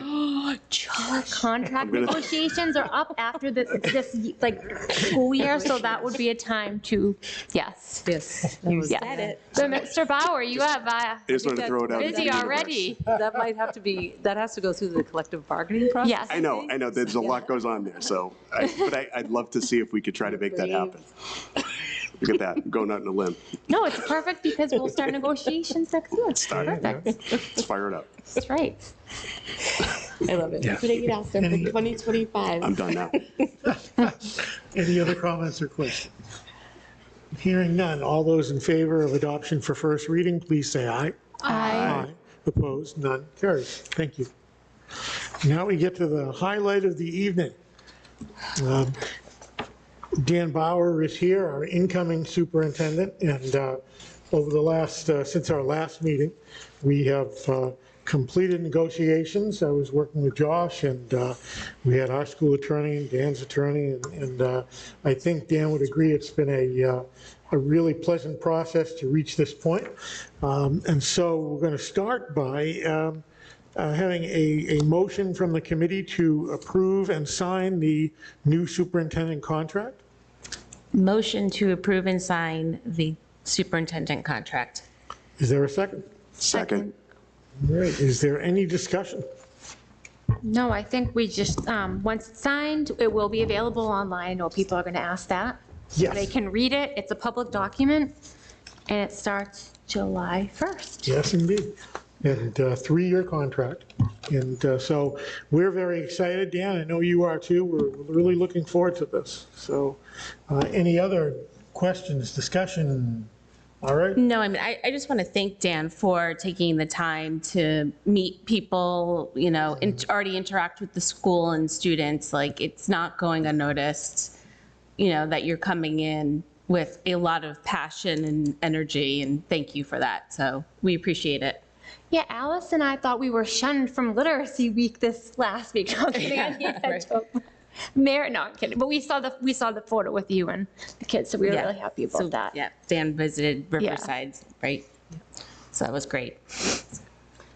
Yeah, I'd echo what was said in terms of, if you go to so many different functions, Dan's already there, checking out things, just kind of getting the lay of the land, trying to get to know Danvers and let Danvers get to know him. And that's, your enthusiasm is contagious. That's all I can say. So we appreciate it. So with that, if there's no further discussion, all those in favor of approving and signing the new superintendent contract, please say aye. Aye. Aye. Opposed? None. It carries. So Let's pass that contract down the line. Doesn't matter what, is this one I'll start fine? and we'll go Okay. And in the meantime, Dan, if you want to come up and say a few words, and then we should have the contract ready for you to sign.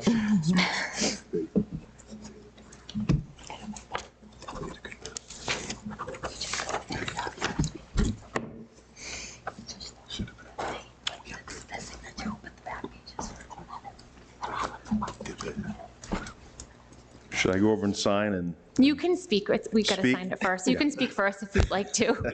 I just want to echo the process was great. It was certainly happy to be moving forward because just can't wait till July 1. So being able to balance the world of being a high school principal and making the transition, I have to say hats off to Mary and her team. She's been awesome and communicating and working together and including me in the processes, you know, looking for new middle school principal and with Adam with the athletic director and just moving forward. And the highlight was reading to the preschoolers. That was a lot of fun. I actually picked out the foot book. I took it from my son's, he's 25, so I can't believe that book's still around. But it's been a great process and really looking forward to really digging in and learning more as I get ready to take the reins on July 1. Thank you. Great, thank you. Thank you. Perfect timing. Oh, I got the file. Is this a special moment? You have a special pen? Take a picture or something? No. Oh, I don't know. Right here, there you go. I don't know, Adam might want to take a photo. Photo? Is there a I photo? don't know. Adam does he does his Twitter. Oh, look at that. He did, he said Oh, wait, I said, there's a do you want to photo take a moment. There's a photo photo for your moment. Twitter account? Oh, right now? Well, I don't know. Pretend like you're signing it again. You said you're in charge of Twitter. Yeah. Dan said, look this way, wait. Try again. Take it real Sign quick. it. One more You gotta time. get a picture. Oh, yeah, it's gorgeous. There you go. You can have the first, you can tweet out the first school to tweet out. That's right. Thank you. guys. Gabe was looking for a quill.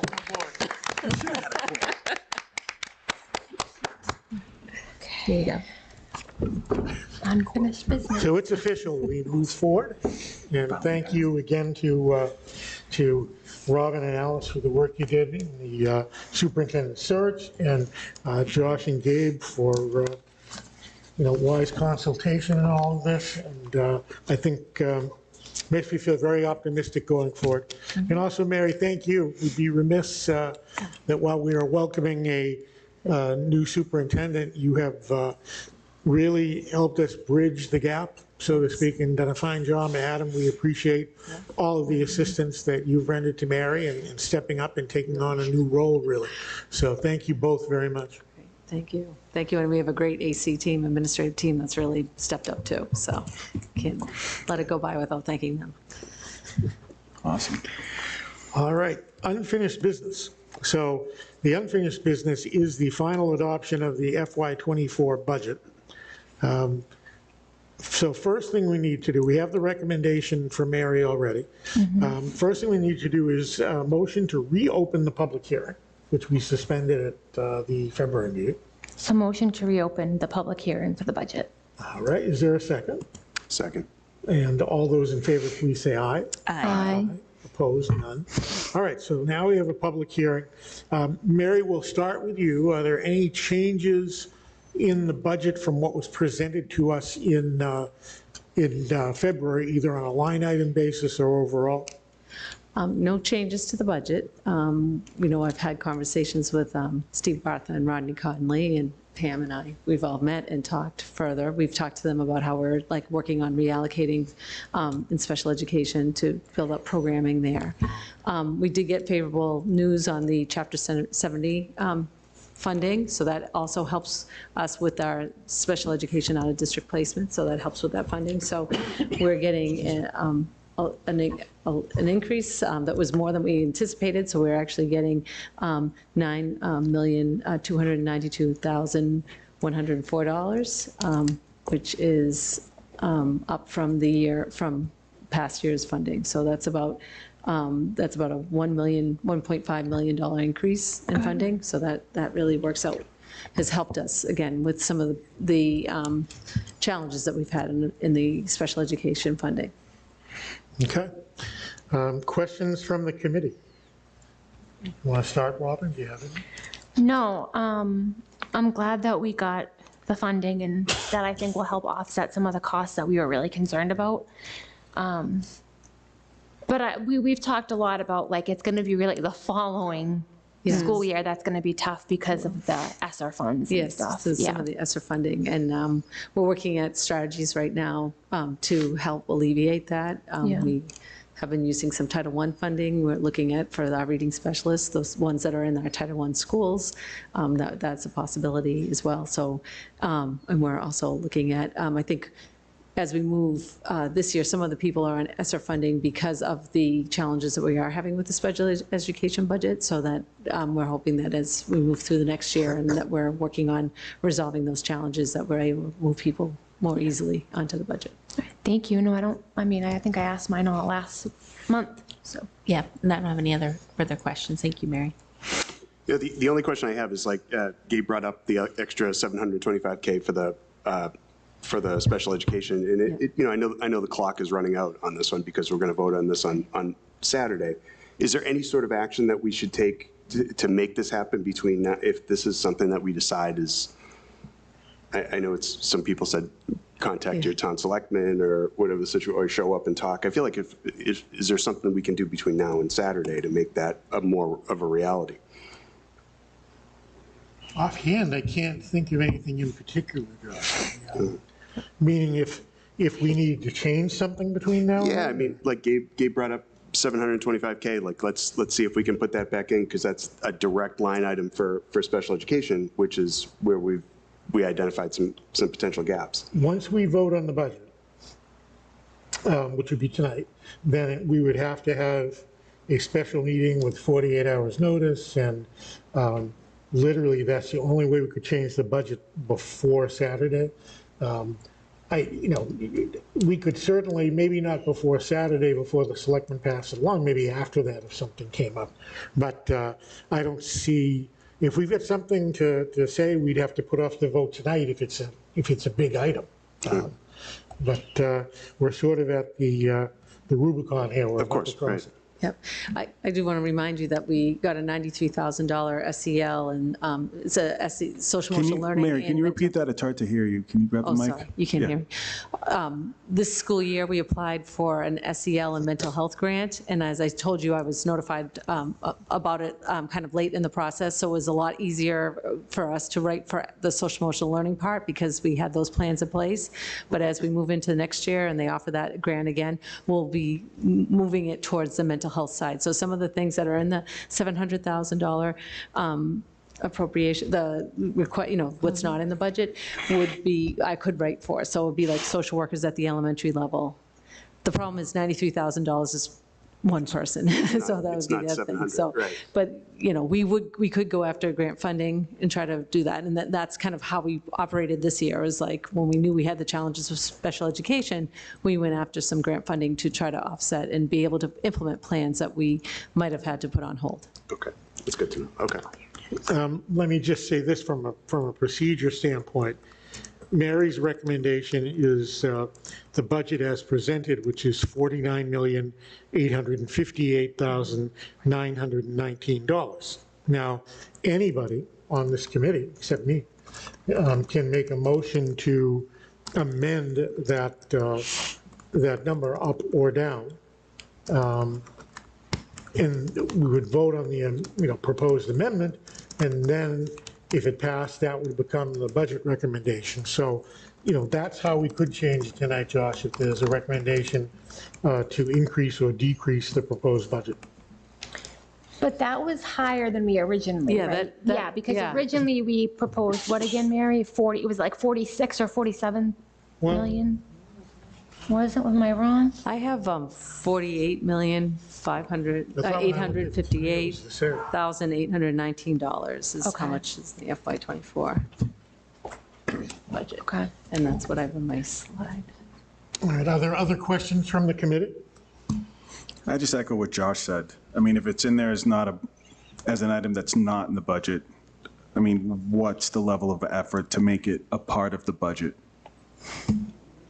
I mean,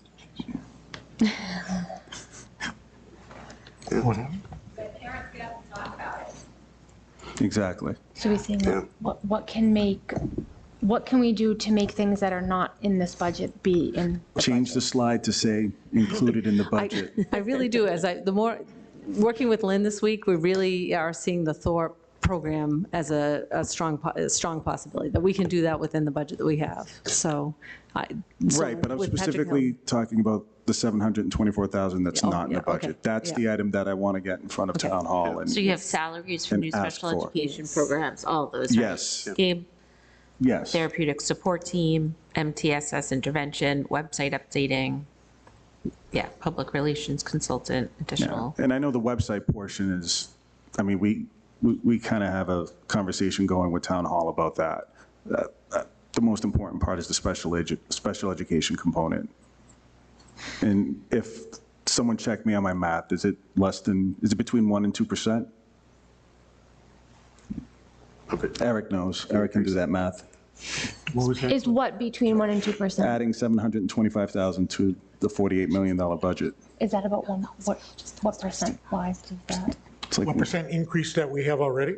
Well, if we added the 700. Yeah, right now, we have a 4.79%. $700,000. So he's saying, can we add a 4.9% to the budget? Oh, so in other words, we're at 4.79 right now, I believe. Yes.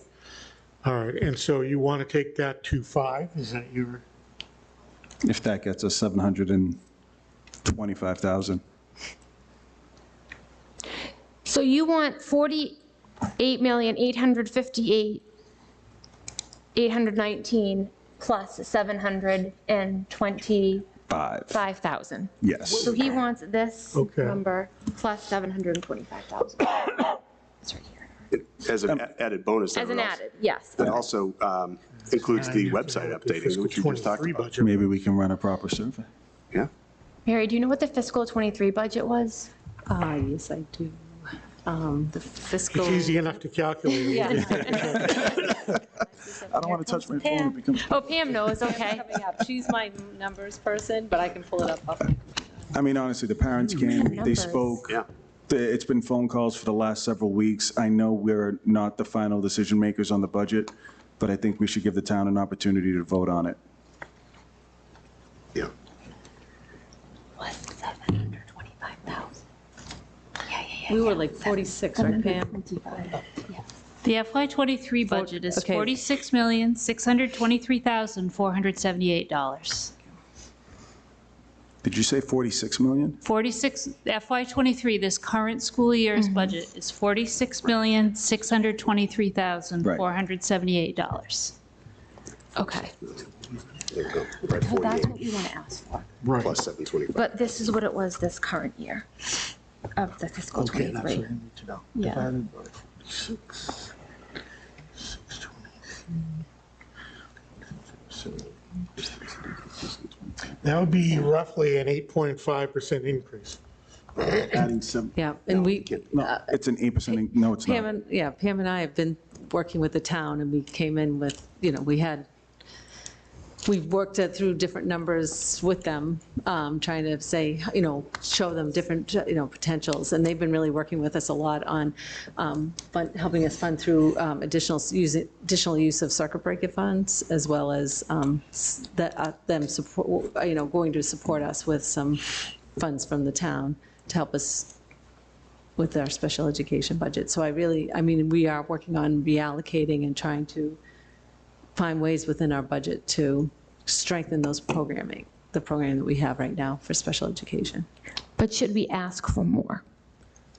That's That's what kind of the question, right? Like, Yeah, it's kind of now or I think never. that, yeah. They can say no. that's how I look at it, is we had some people make a pretty good case Yeah. for this, and I see the timing being pretty good on this one. And I would say we throw it and if they want to take it out, then we go back to the original. I mean, I'm not going willy-nilly on it. I just think that there's a method to this and there's some rationale to it. But don't forget, we haven't even applied for any of the grants that are available, and I don't know, I just. It is hard, though. You kind of want to try to steer away from hiring people as much as you can, positions on a grant, because once that grant runs out, then that Right. position, Right. how do you keep the position? Gone. Right. I mean, this isn't a problem. Unless the budget can This isn't a absorb it. temporary problem. I mean, this is No, something- I'm saying, yeah. so like grant, great for curriculum stuff, but I don't know if we want to put it into positions. Yeah. I mean, Gotcha. I just do want to mention to you that, some of the other, I mean, the positive is that Circuit Breaker came in higher, so that helped us with our special ed costs and helps us have an eye on building some extra programming. So that is a positive on that side.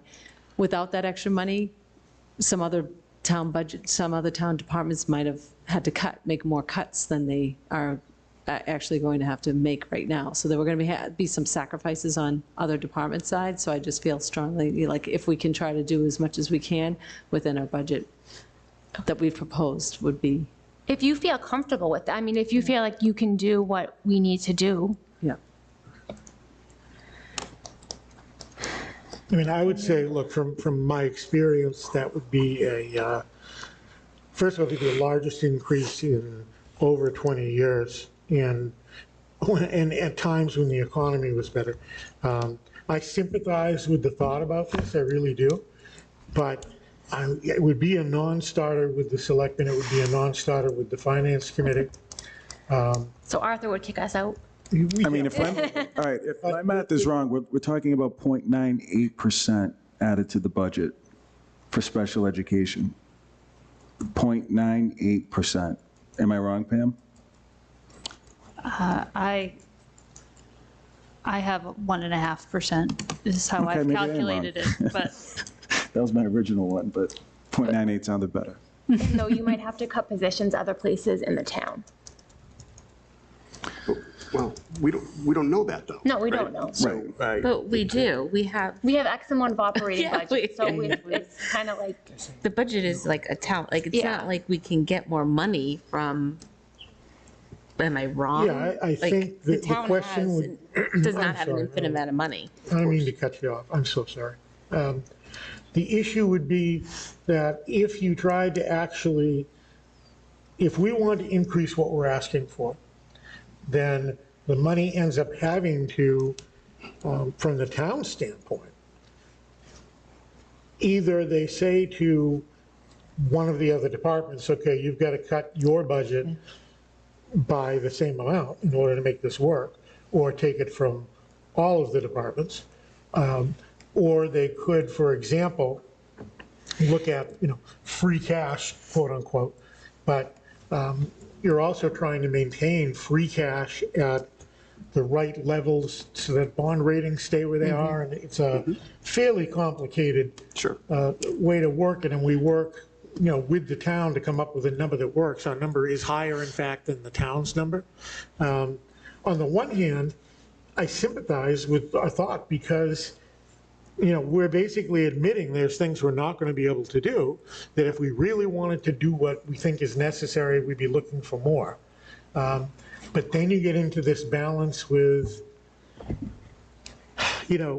compared to what central government is spending on their services, it becomes part of our working relationship with the town. Right, but isn't our charter to look after the kids within this community, the schools, and let the town decide what the budget's going to be for everything else? I mean, isn't that what we're here for? To advocate for our students and the parents? And if the town can't afford it, we can address it in some other way. But why are we here debating what the town budget is and where they have to cut? I mean, isn't that why we're all here? Shouldn't we ask for exactly what we need, expecting that something may or may not make it through the budget? I think that's a fundamental, I mean, that's part of the budget process, right? We know what we need, we know what our students need, and that's what we ask for. I mean, I don't think it's a sign of greed. I mean, we're talking about a special education program that, out-of-district placements cost is exploding year over year, so that's something that has to continuously be addressed. There's unexpected costs that land every single year, but if this is something that we can put in the budget and solidify and protect, as opposed to waiting for grants or some other rainy day fund, I think we let the town, look into it. because they have other mechanisms of funding. I mean, and that's where, voters can make their decision. Do they want to pay an extra fee in something? I mean, again, I don't want to get too deep into it. I don't want to make, assumptions on what, the townspeople want to spend extra money on. But I'm sitting here on the school committee, and I want to address the special needs of our students. And I think that's what we should do. All right, so our next step would be to take, unless anyone else has comments, the next step would be to take public comment. And then, once the public comment is completed, if there is any, then we would have a motion to amend the budget, if that's the way you want to go, Dick. Absolutely. Because I'm not, I'm just one guy giving you an opinion based on what I know. I got you. But, okay, so we have someone who is approached to speak. Yes, please. Yes, I applaud both of you for bringing this up because I'm sure it's no easy thing to do publicly, so thank you. I'm gonna speak to what Gabe was saying about, out-of-district costs, and I'm also going to talk about the trend across education right now is the lack of educators. And I'm also going to pair that with IEPs and compliances. And the shorter staff schools have, the more non-compliances you will have on IEPs, which will then be paired with out-of-district costs for people whom want to pursue that. And we had a whole group of women here talking about their children and how many months did a kid spend in a classroom? I'm guessing it's because it was lack of staffing. That's my guess. And we're up here arguing about what? To present it, to say yes or no to the town? To me, that's a no-brainer. Present it before the town. What's the worst they can say to you? No. We already have no right here. The answer is no as we stand. But if you put it before the town, let them decide, maybe you'll be pleasantly surprised and you could have kids with a better opportunity after Saturday. Okay, thank you. Any other public comment on the budget? While we wait for that, Mr. Crane, Pam Crum reminded me that we have the stabilization fund we're going to put in. I'm sorry, Mary. We have the special education stabilization fund that we're going to be putting money into this year, so that I think for the next school year, we will have $750,000 in it. So we could use that if we needed to build programming. It's kind of one of the things that we can use that stabilization fund, so long as we get the vote from the select board and from the school committee. So we will have some funding that we could, if needed, and we're not able to do it through the budget, then we could go to that stabilization fund and look for money there to hire, additional teachers if needed. So that's another potential funding source.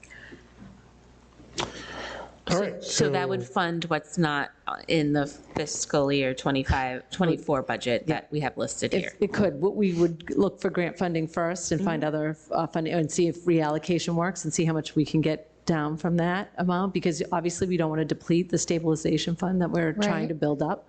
But if needed, and as Mrs. Weeks brought up, if we're not in compliance with IEPs, we would definitely tap that fund to hire staff to make sure that we were in compliance with IEPs. So worst case, we could go in asking for more money. They say no, but then we could possibly, then we go in with the original proposal, the 48 million, you know what I mean? Yes, well, here's the thing, they could, Because I asked for 50 million, they say no, then do we go back and? well, then it would be up to the Board of Selectmen. Someone would make a motion to then allocate funds, to vote on a budget. Their motion could be for less than we're asking right now. Could be for a little more than we're asking right now, but not as much as we asked for. Or it could be the exact number that we asked for. They don't have to go back to the original number. They could actually, allocate less if they thought that there was a reason to do that. Same thing if you got to the Finance Committee. Because if the selectmen recommend X or vote on X, we could still go to the finance committee ultimately and renew a request for more, and they could do the same thing. And it's ultimately the recommendation of the finance committee that is voted on. The other thing that I just want to remind you is that the town is giving us, supporting us with some money. They're making a recommendation. Pam, you can help me with this one, but they're recommending funding, giving us funding from free cash to help offset some of the deficit that we have and the overage that we have in the special education out of district placements. So, Right. So we'll be going to ask for more money, and they're already giving, they are giving us. So they really have been working a lot with us to help solve these problems, and they understand that we really do need to build those specialized programs so that we can stop the flow of people leaving, that we have to put out in the out-of-district placements through the strengthened programs and keep them inside our district.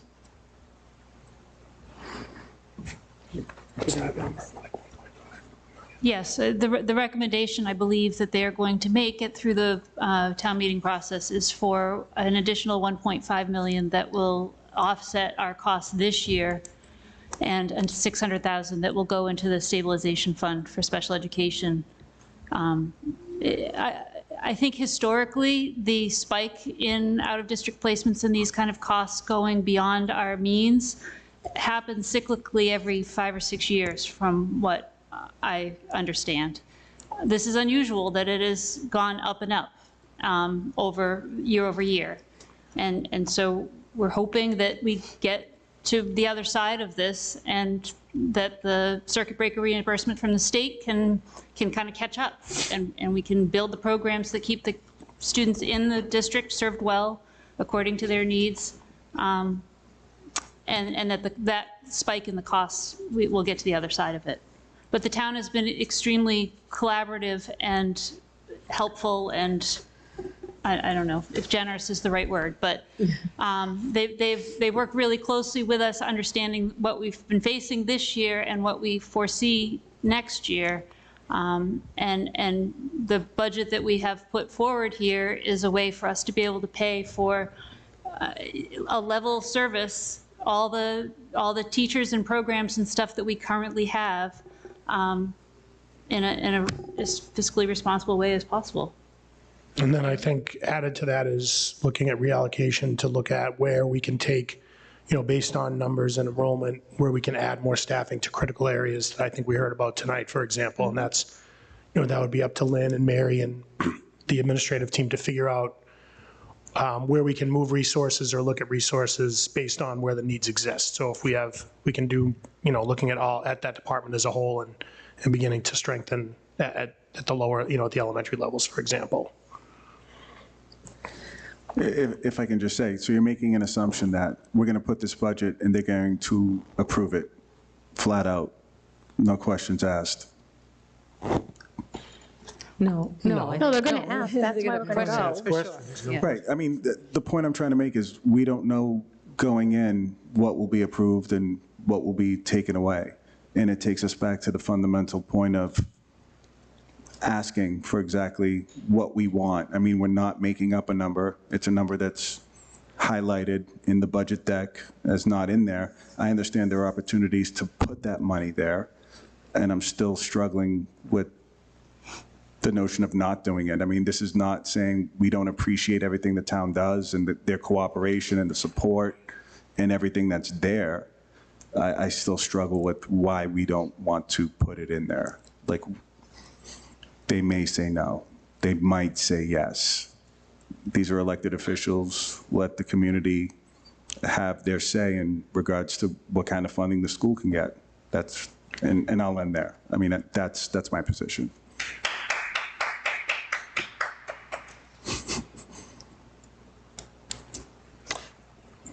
All right, any other questions, comments from the committee? I mean, if the administration and our business manager are saying that the proposed budget can work, and town hall has really helped us out, I don't know if next year is the year to ask for that. If the school district can do what it needs to do. It sounds like they've already have a plan as far as reallocating funds. We've gotten more money from the state.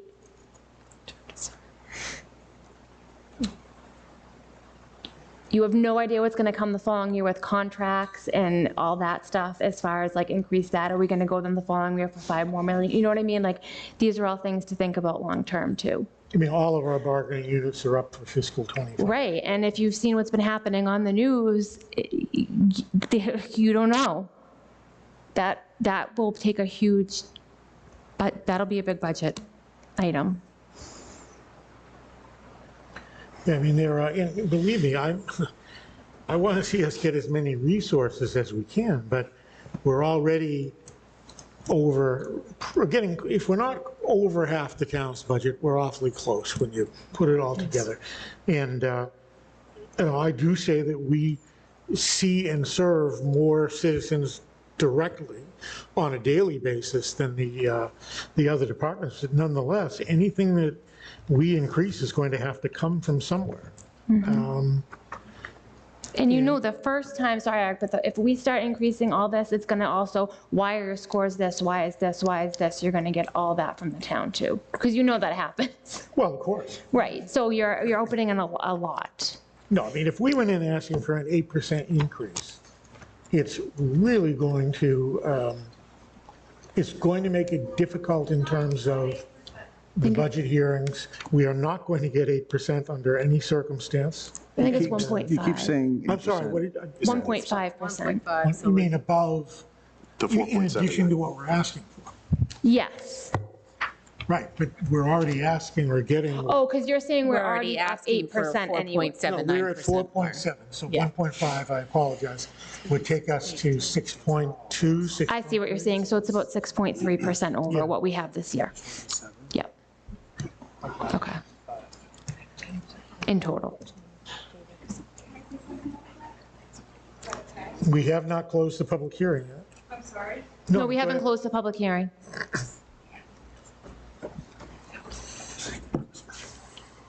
So last month, the February meeting that you guys had, Lynn talked about how many kids were on IEPs, and I think she said 600 or something? Yep, 644. So if you have 600 kids on IEPs that all have different needs and services that they are required, that Danvers is required, federally, state mandated to give these kids, how is that even possible when you have like the Thorpe Learning Center where there's K through 5, right? So you have kindergartners and 5th graders. So at Riverside, my son's in the Learning Center, and it's split 3rd, 4th grade. Everyone's different in that class. They all have different needs, they all have, so basically, you're paying a teacher, the aides don't get, I don't know what the cost is to pay the aides, but it's just not enough. It's not enough. So like, when Noah was put in full inclusion, that for 6 months of the year, 7 months of the year, that's because his special ed teacher was an aide for the other learning center. So they used her as the main teacher, but then she was actually an aide in another class. So that's when he was pushed into inclusion. So there's a problem right there. And you know what? I met with Mary, I met with Lynn. Total non-compliance on his IEP, but I didn't file a complaint. All I wanted to do was just have him get what he needed. So there's a lot of IEPs out there that aren't being followed. I mean, so you guys could be looking at a lot more than just out-of-district placements, but parents could file complaints with Department of Education, and then now you're talking more, now, parents will get, you know, I don't know, complaint lawyers, whatever it is. I mean, there's a lot. And has anyone from the town ever been to a learning center? Does anyone know what the special ed classes look like? Have they, I mean, I don't know if it's their job or a school committee. Has anyone ever been to a special ed class? Are you asking us? Yeah. Yes.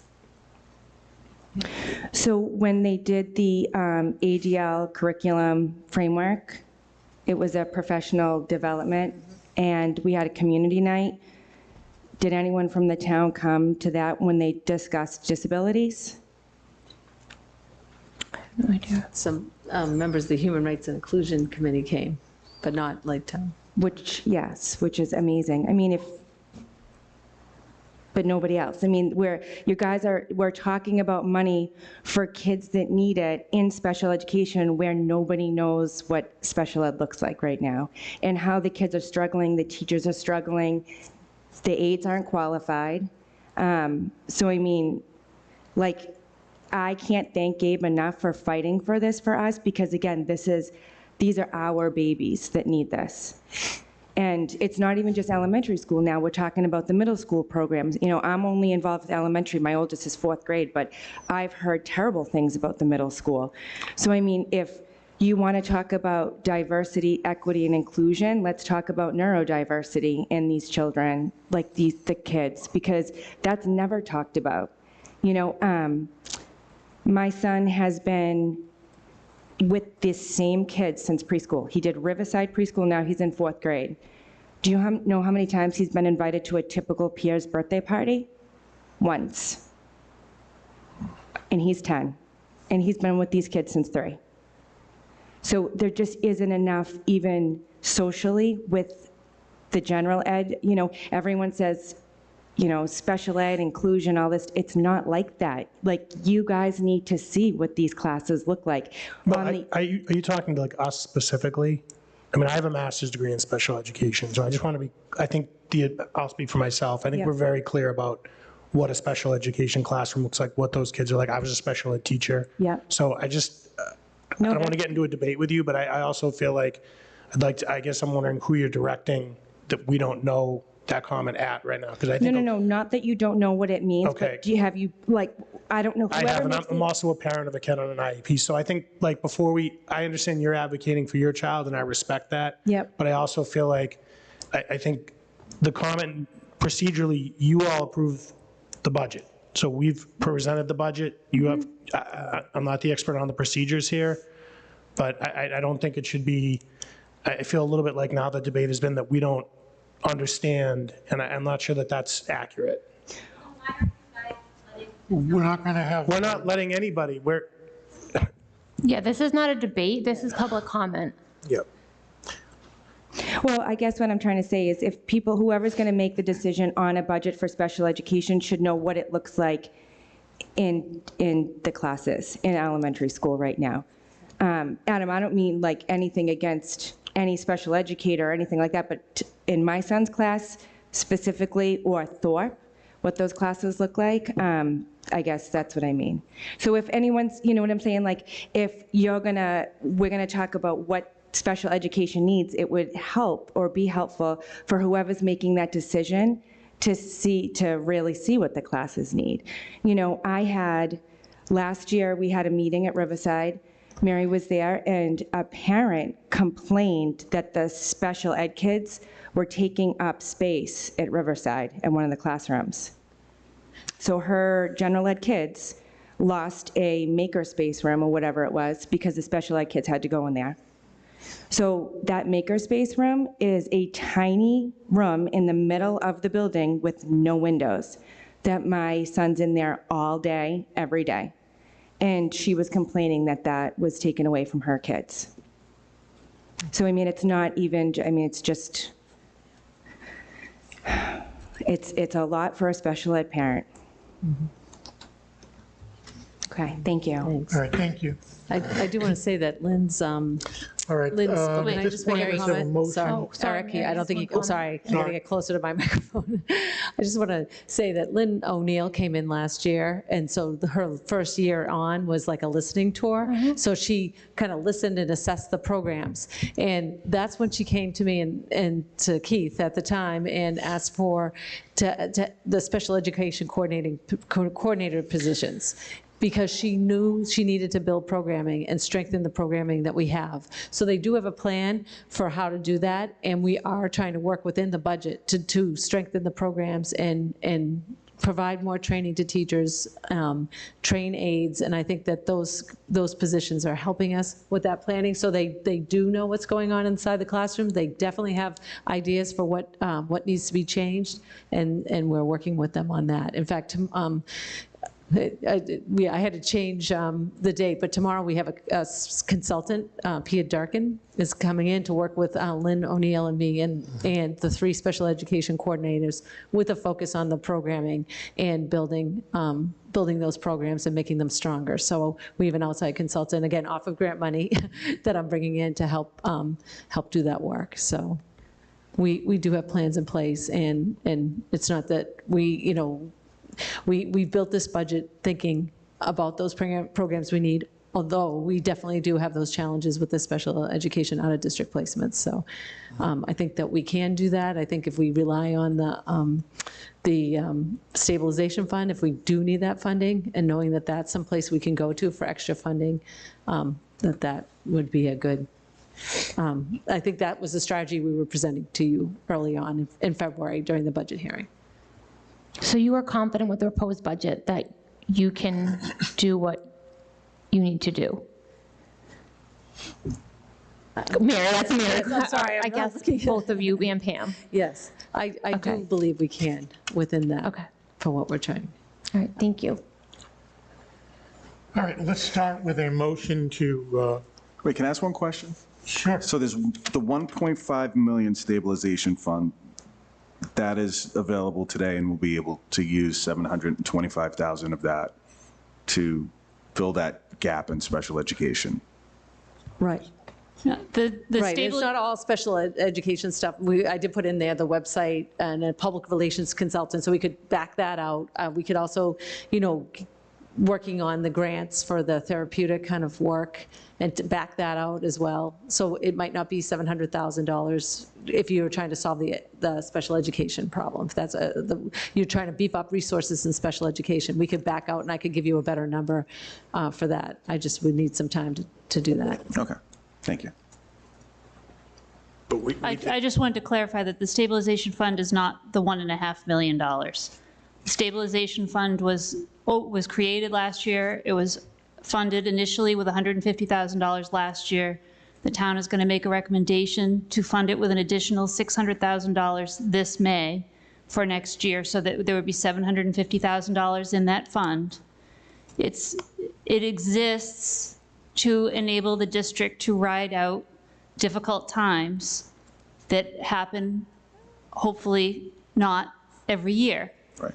But realizing that we're in sort of special times right now, the town administration has indicated that they would be supportive of us using that to create some flexibility if needed. If we needed to find resources to build programs, then that stabilization fund could possibly be a way to build some more flexibility in the budget number that we have here, because we would be able to use that stabilization fund for some of the tuition and transportation costs that are currently being funded with the formula that we have.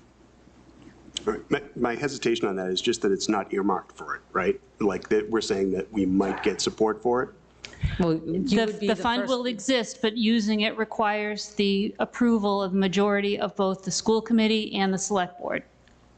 So they would be supportive of it in that they would help us to advocate for it with the select board after we advocated for it with you, is my understanding of the process.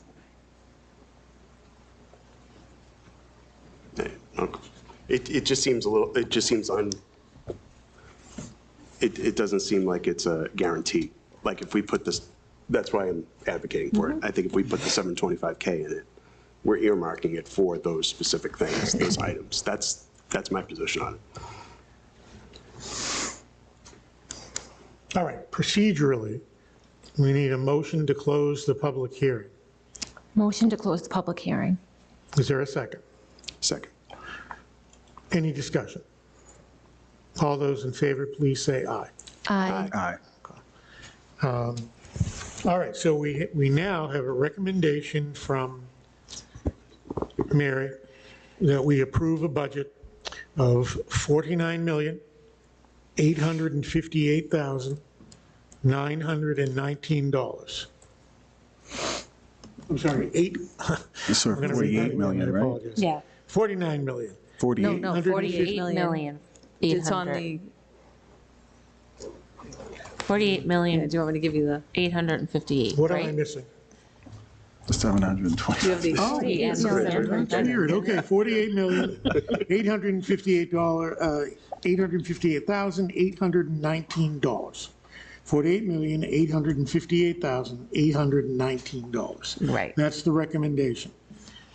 So now from this board, I'm looking for either a motion in that amount or a motion in some other amount. I'll throw a motion to amend 725K. So do the math. I second that. So take this and then add 750,000. 750. 725. So 725? Oh, 725, I'm sorry. The 725, though, includes things that are not for special education. Do you want me to back those out and try to give you a better number for that? All right. Yeah. Just want I to make think sure so. we get the number perfectly right. 858. Mary's saying it might I know. We have a minute or two. Plus 720. Okay, if my math is correct, that request would then be 48. 858. I think it's 49,608, 819. Okay. 725.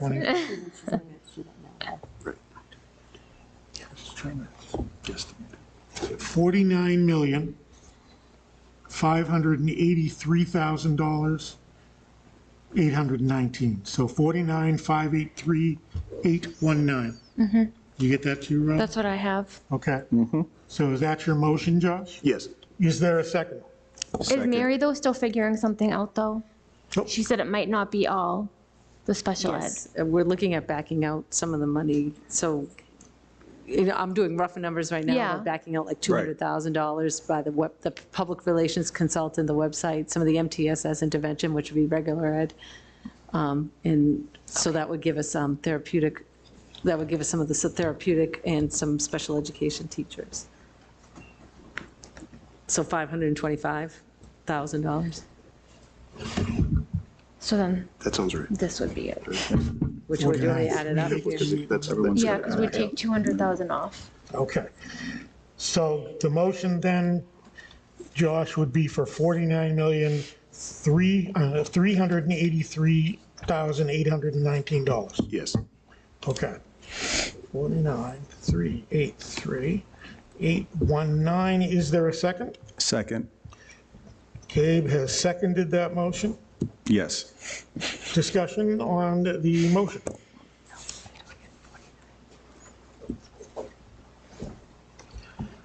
Any discussion on the board? All right, hearing none. All those in favor of approving a budget request of $49,383,819, please say aye. Aye. All opposed? No? Oh, no. Well, No, we I'm don't like, what are we usually supposed to say? No. No. Okay. Don't you vote?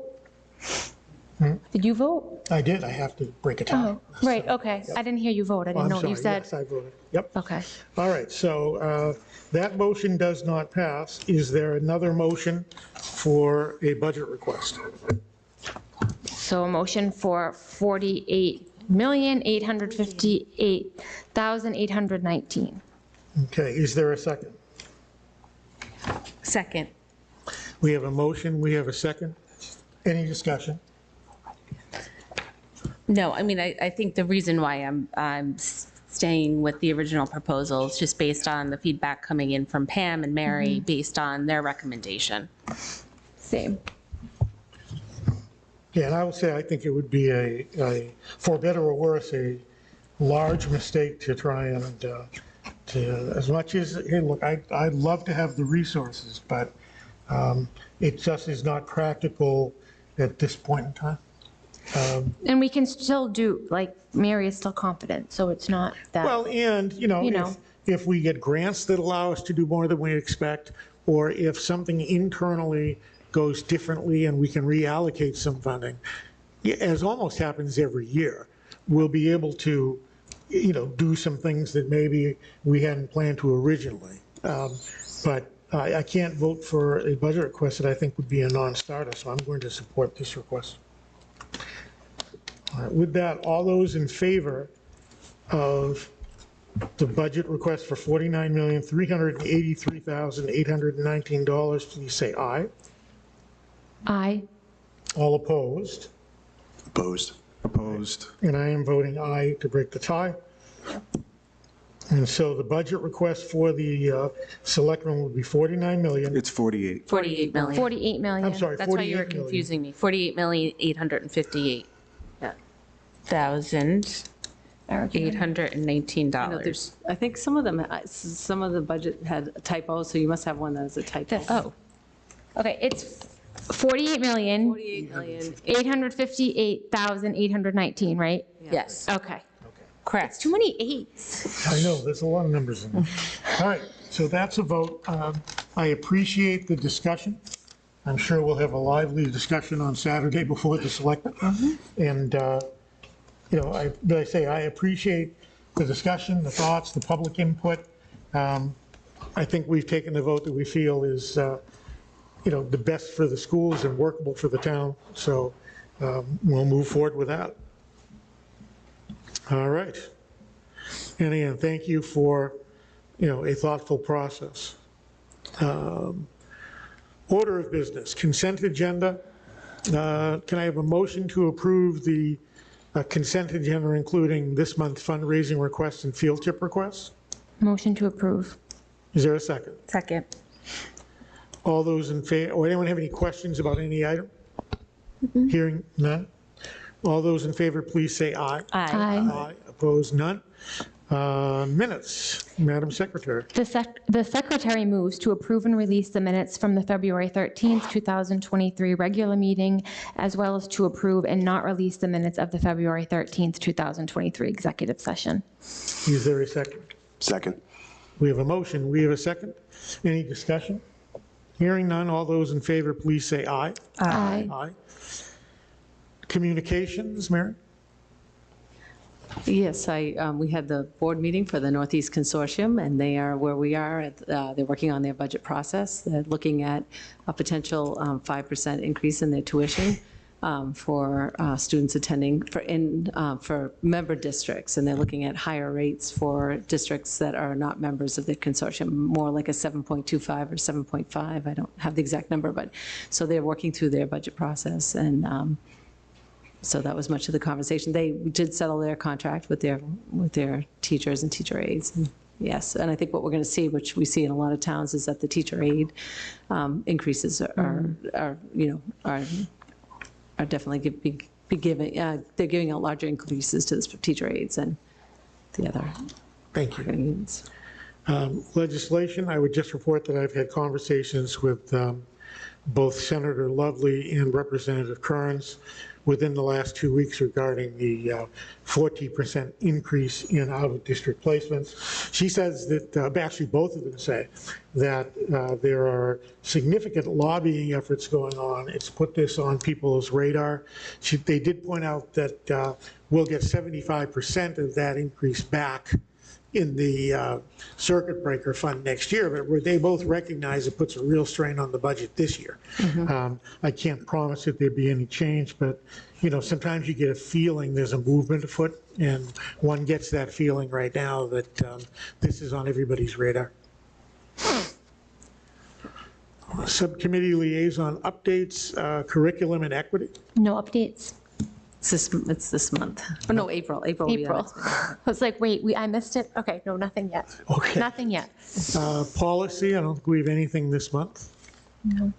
Nothing on We policy. do need to schedule a meeting to talk about a few things, so. Absolutely. Yeah, so I'd like to try to get one on, either end of this month or either the end of this month or beginning of April. It'd be great to have a policy meeting. Okay. Yeah. Deep, anything for Deep? Yep, just a couple of quick things. There's a Kentucky Derby party on May 6th at the Polish Club. The time will be TBD right now, but they're looking at 5 to 9 at night. There's also going to be trivia night at Twisted Fate Brewery, which DCAT's going to broadcast, I think, and they're going to be, comedy night. Deep will be a recipient from the event for raising money, and then that is going to be on March 31st. And then Breakfast of Champions will be in May, and that'll be TBD at Danvers High. Next deep meeting is going to be on the 15th at 8 a.m. at Brookline Bank. Excellent. Danvers Cares. I don't have an update. No. No update. Update. Nothing on Danvers Cares. All right. Anything else from CPAC, or have we covered that? I think just what We did they the covered shared, yeah. CPAC, yeah. And then Danvers Cares is the Elizabeth Engliner. That's a big announcement that came out of Danvers Cares, is that presentation. Danvers Human Rights and Inclusion. I've already covered the major event, which was the presentation on civil rights, which was fantastic. So our next meeting, I think, is this Thursday night. So we'll see what happens there. And budget report. We're rounding the corner to the last quarter of the last few months of the year, it feels like.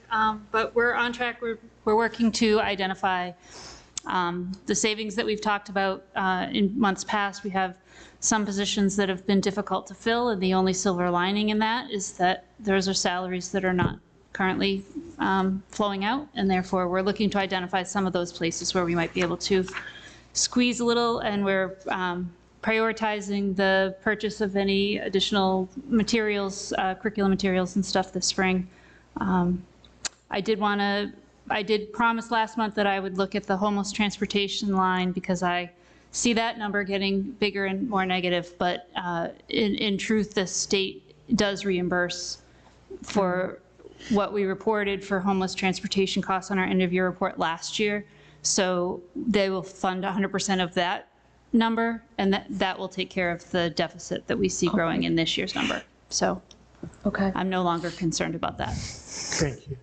Hey, Eric, I apologize. I do have updates for Danvers Cares, if that's okay. Okay. Light the Night Purple will be held on Wednesday, May 17th. It starts at 6 p.m. at the Peabody Institute Library.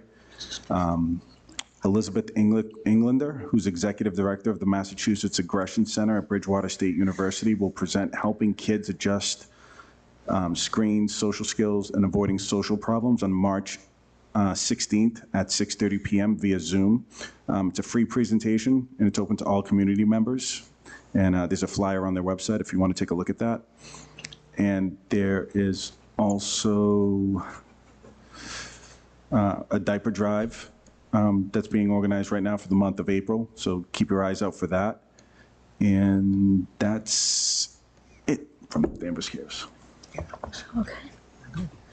Thank you, Gabe. Personnel. So notifications of resignations, leaves of absence, and retirements are in our packet for all of us to review. And we're also getting to that time of year where, as we get into May and June, we'd want to recognize our long-term teachers who may be retiring. Yes, we will. Yes. Making an announcement around that time. All right, next regular meeting? April 8th All right. at 7 p.m. All right, and this Saturday at 9:30, correct? 9:30 is our assigned time for the budget presentation to the selectmen. Yep. And then, do we have a finance committee date? I've probably asked this before, but I don't know if we do. I'm not sure. I'm thinking it was April, is it 11th? It's the same night as our kindergarten orientation, I think. It's in the night, though, not the day? Yeah, no, it's Okay. not till April. And our next meeting's on the 10th, right? Oh, is that Monday? That's a Monday? Yeah, Monday. Oh, sorry, okay, Monday, sorry. April 10th. I'm sorry, what was April 10th is the Monday, I'm sorry, I wow, so- apologize. Oh, April 10th, I'm sorry. And then April 11th is the finance Oh, committee. boy. Okay. If we'd like to go FinCom. Okay. Yeah, yeah, Very good. okay. All right. Any other business to come before the committee? If not, I'll just say thank you for all the work you did on the budget, your whole team. And we appreciate all the work, three of you in particular, but your principals and everybody who worked with you. I thank this committee for a lively budget discussion, to Yes. say the least, and some legitimate points that are raised for us to think about. And again, Dan, welcome aboard. We appreciate you being here tonight. And with that, I will take a motion to adjourn. Motion to adjourn. Is there a Second. Second. All those in favor, please say aye. Aye. Good night, Danvers.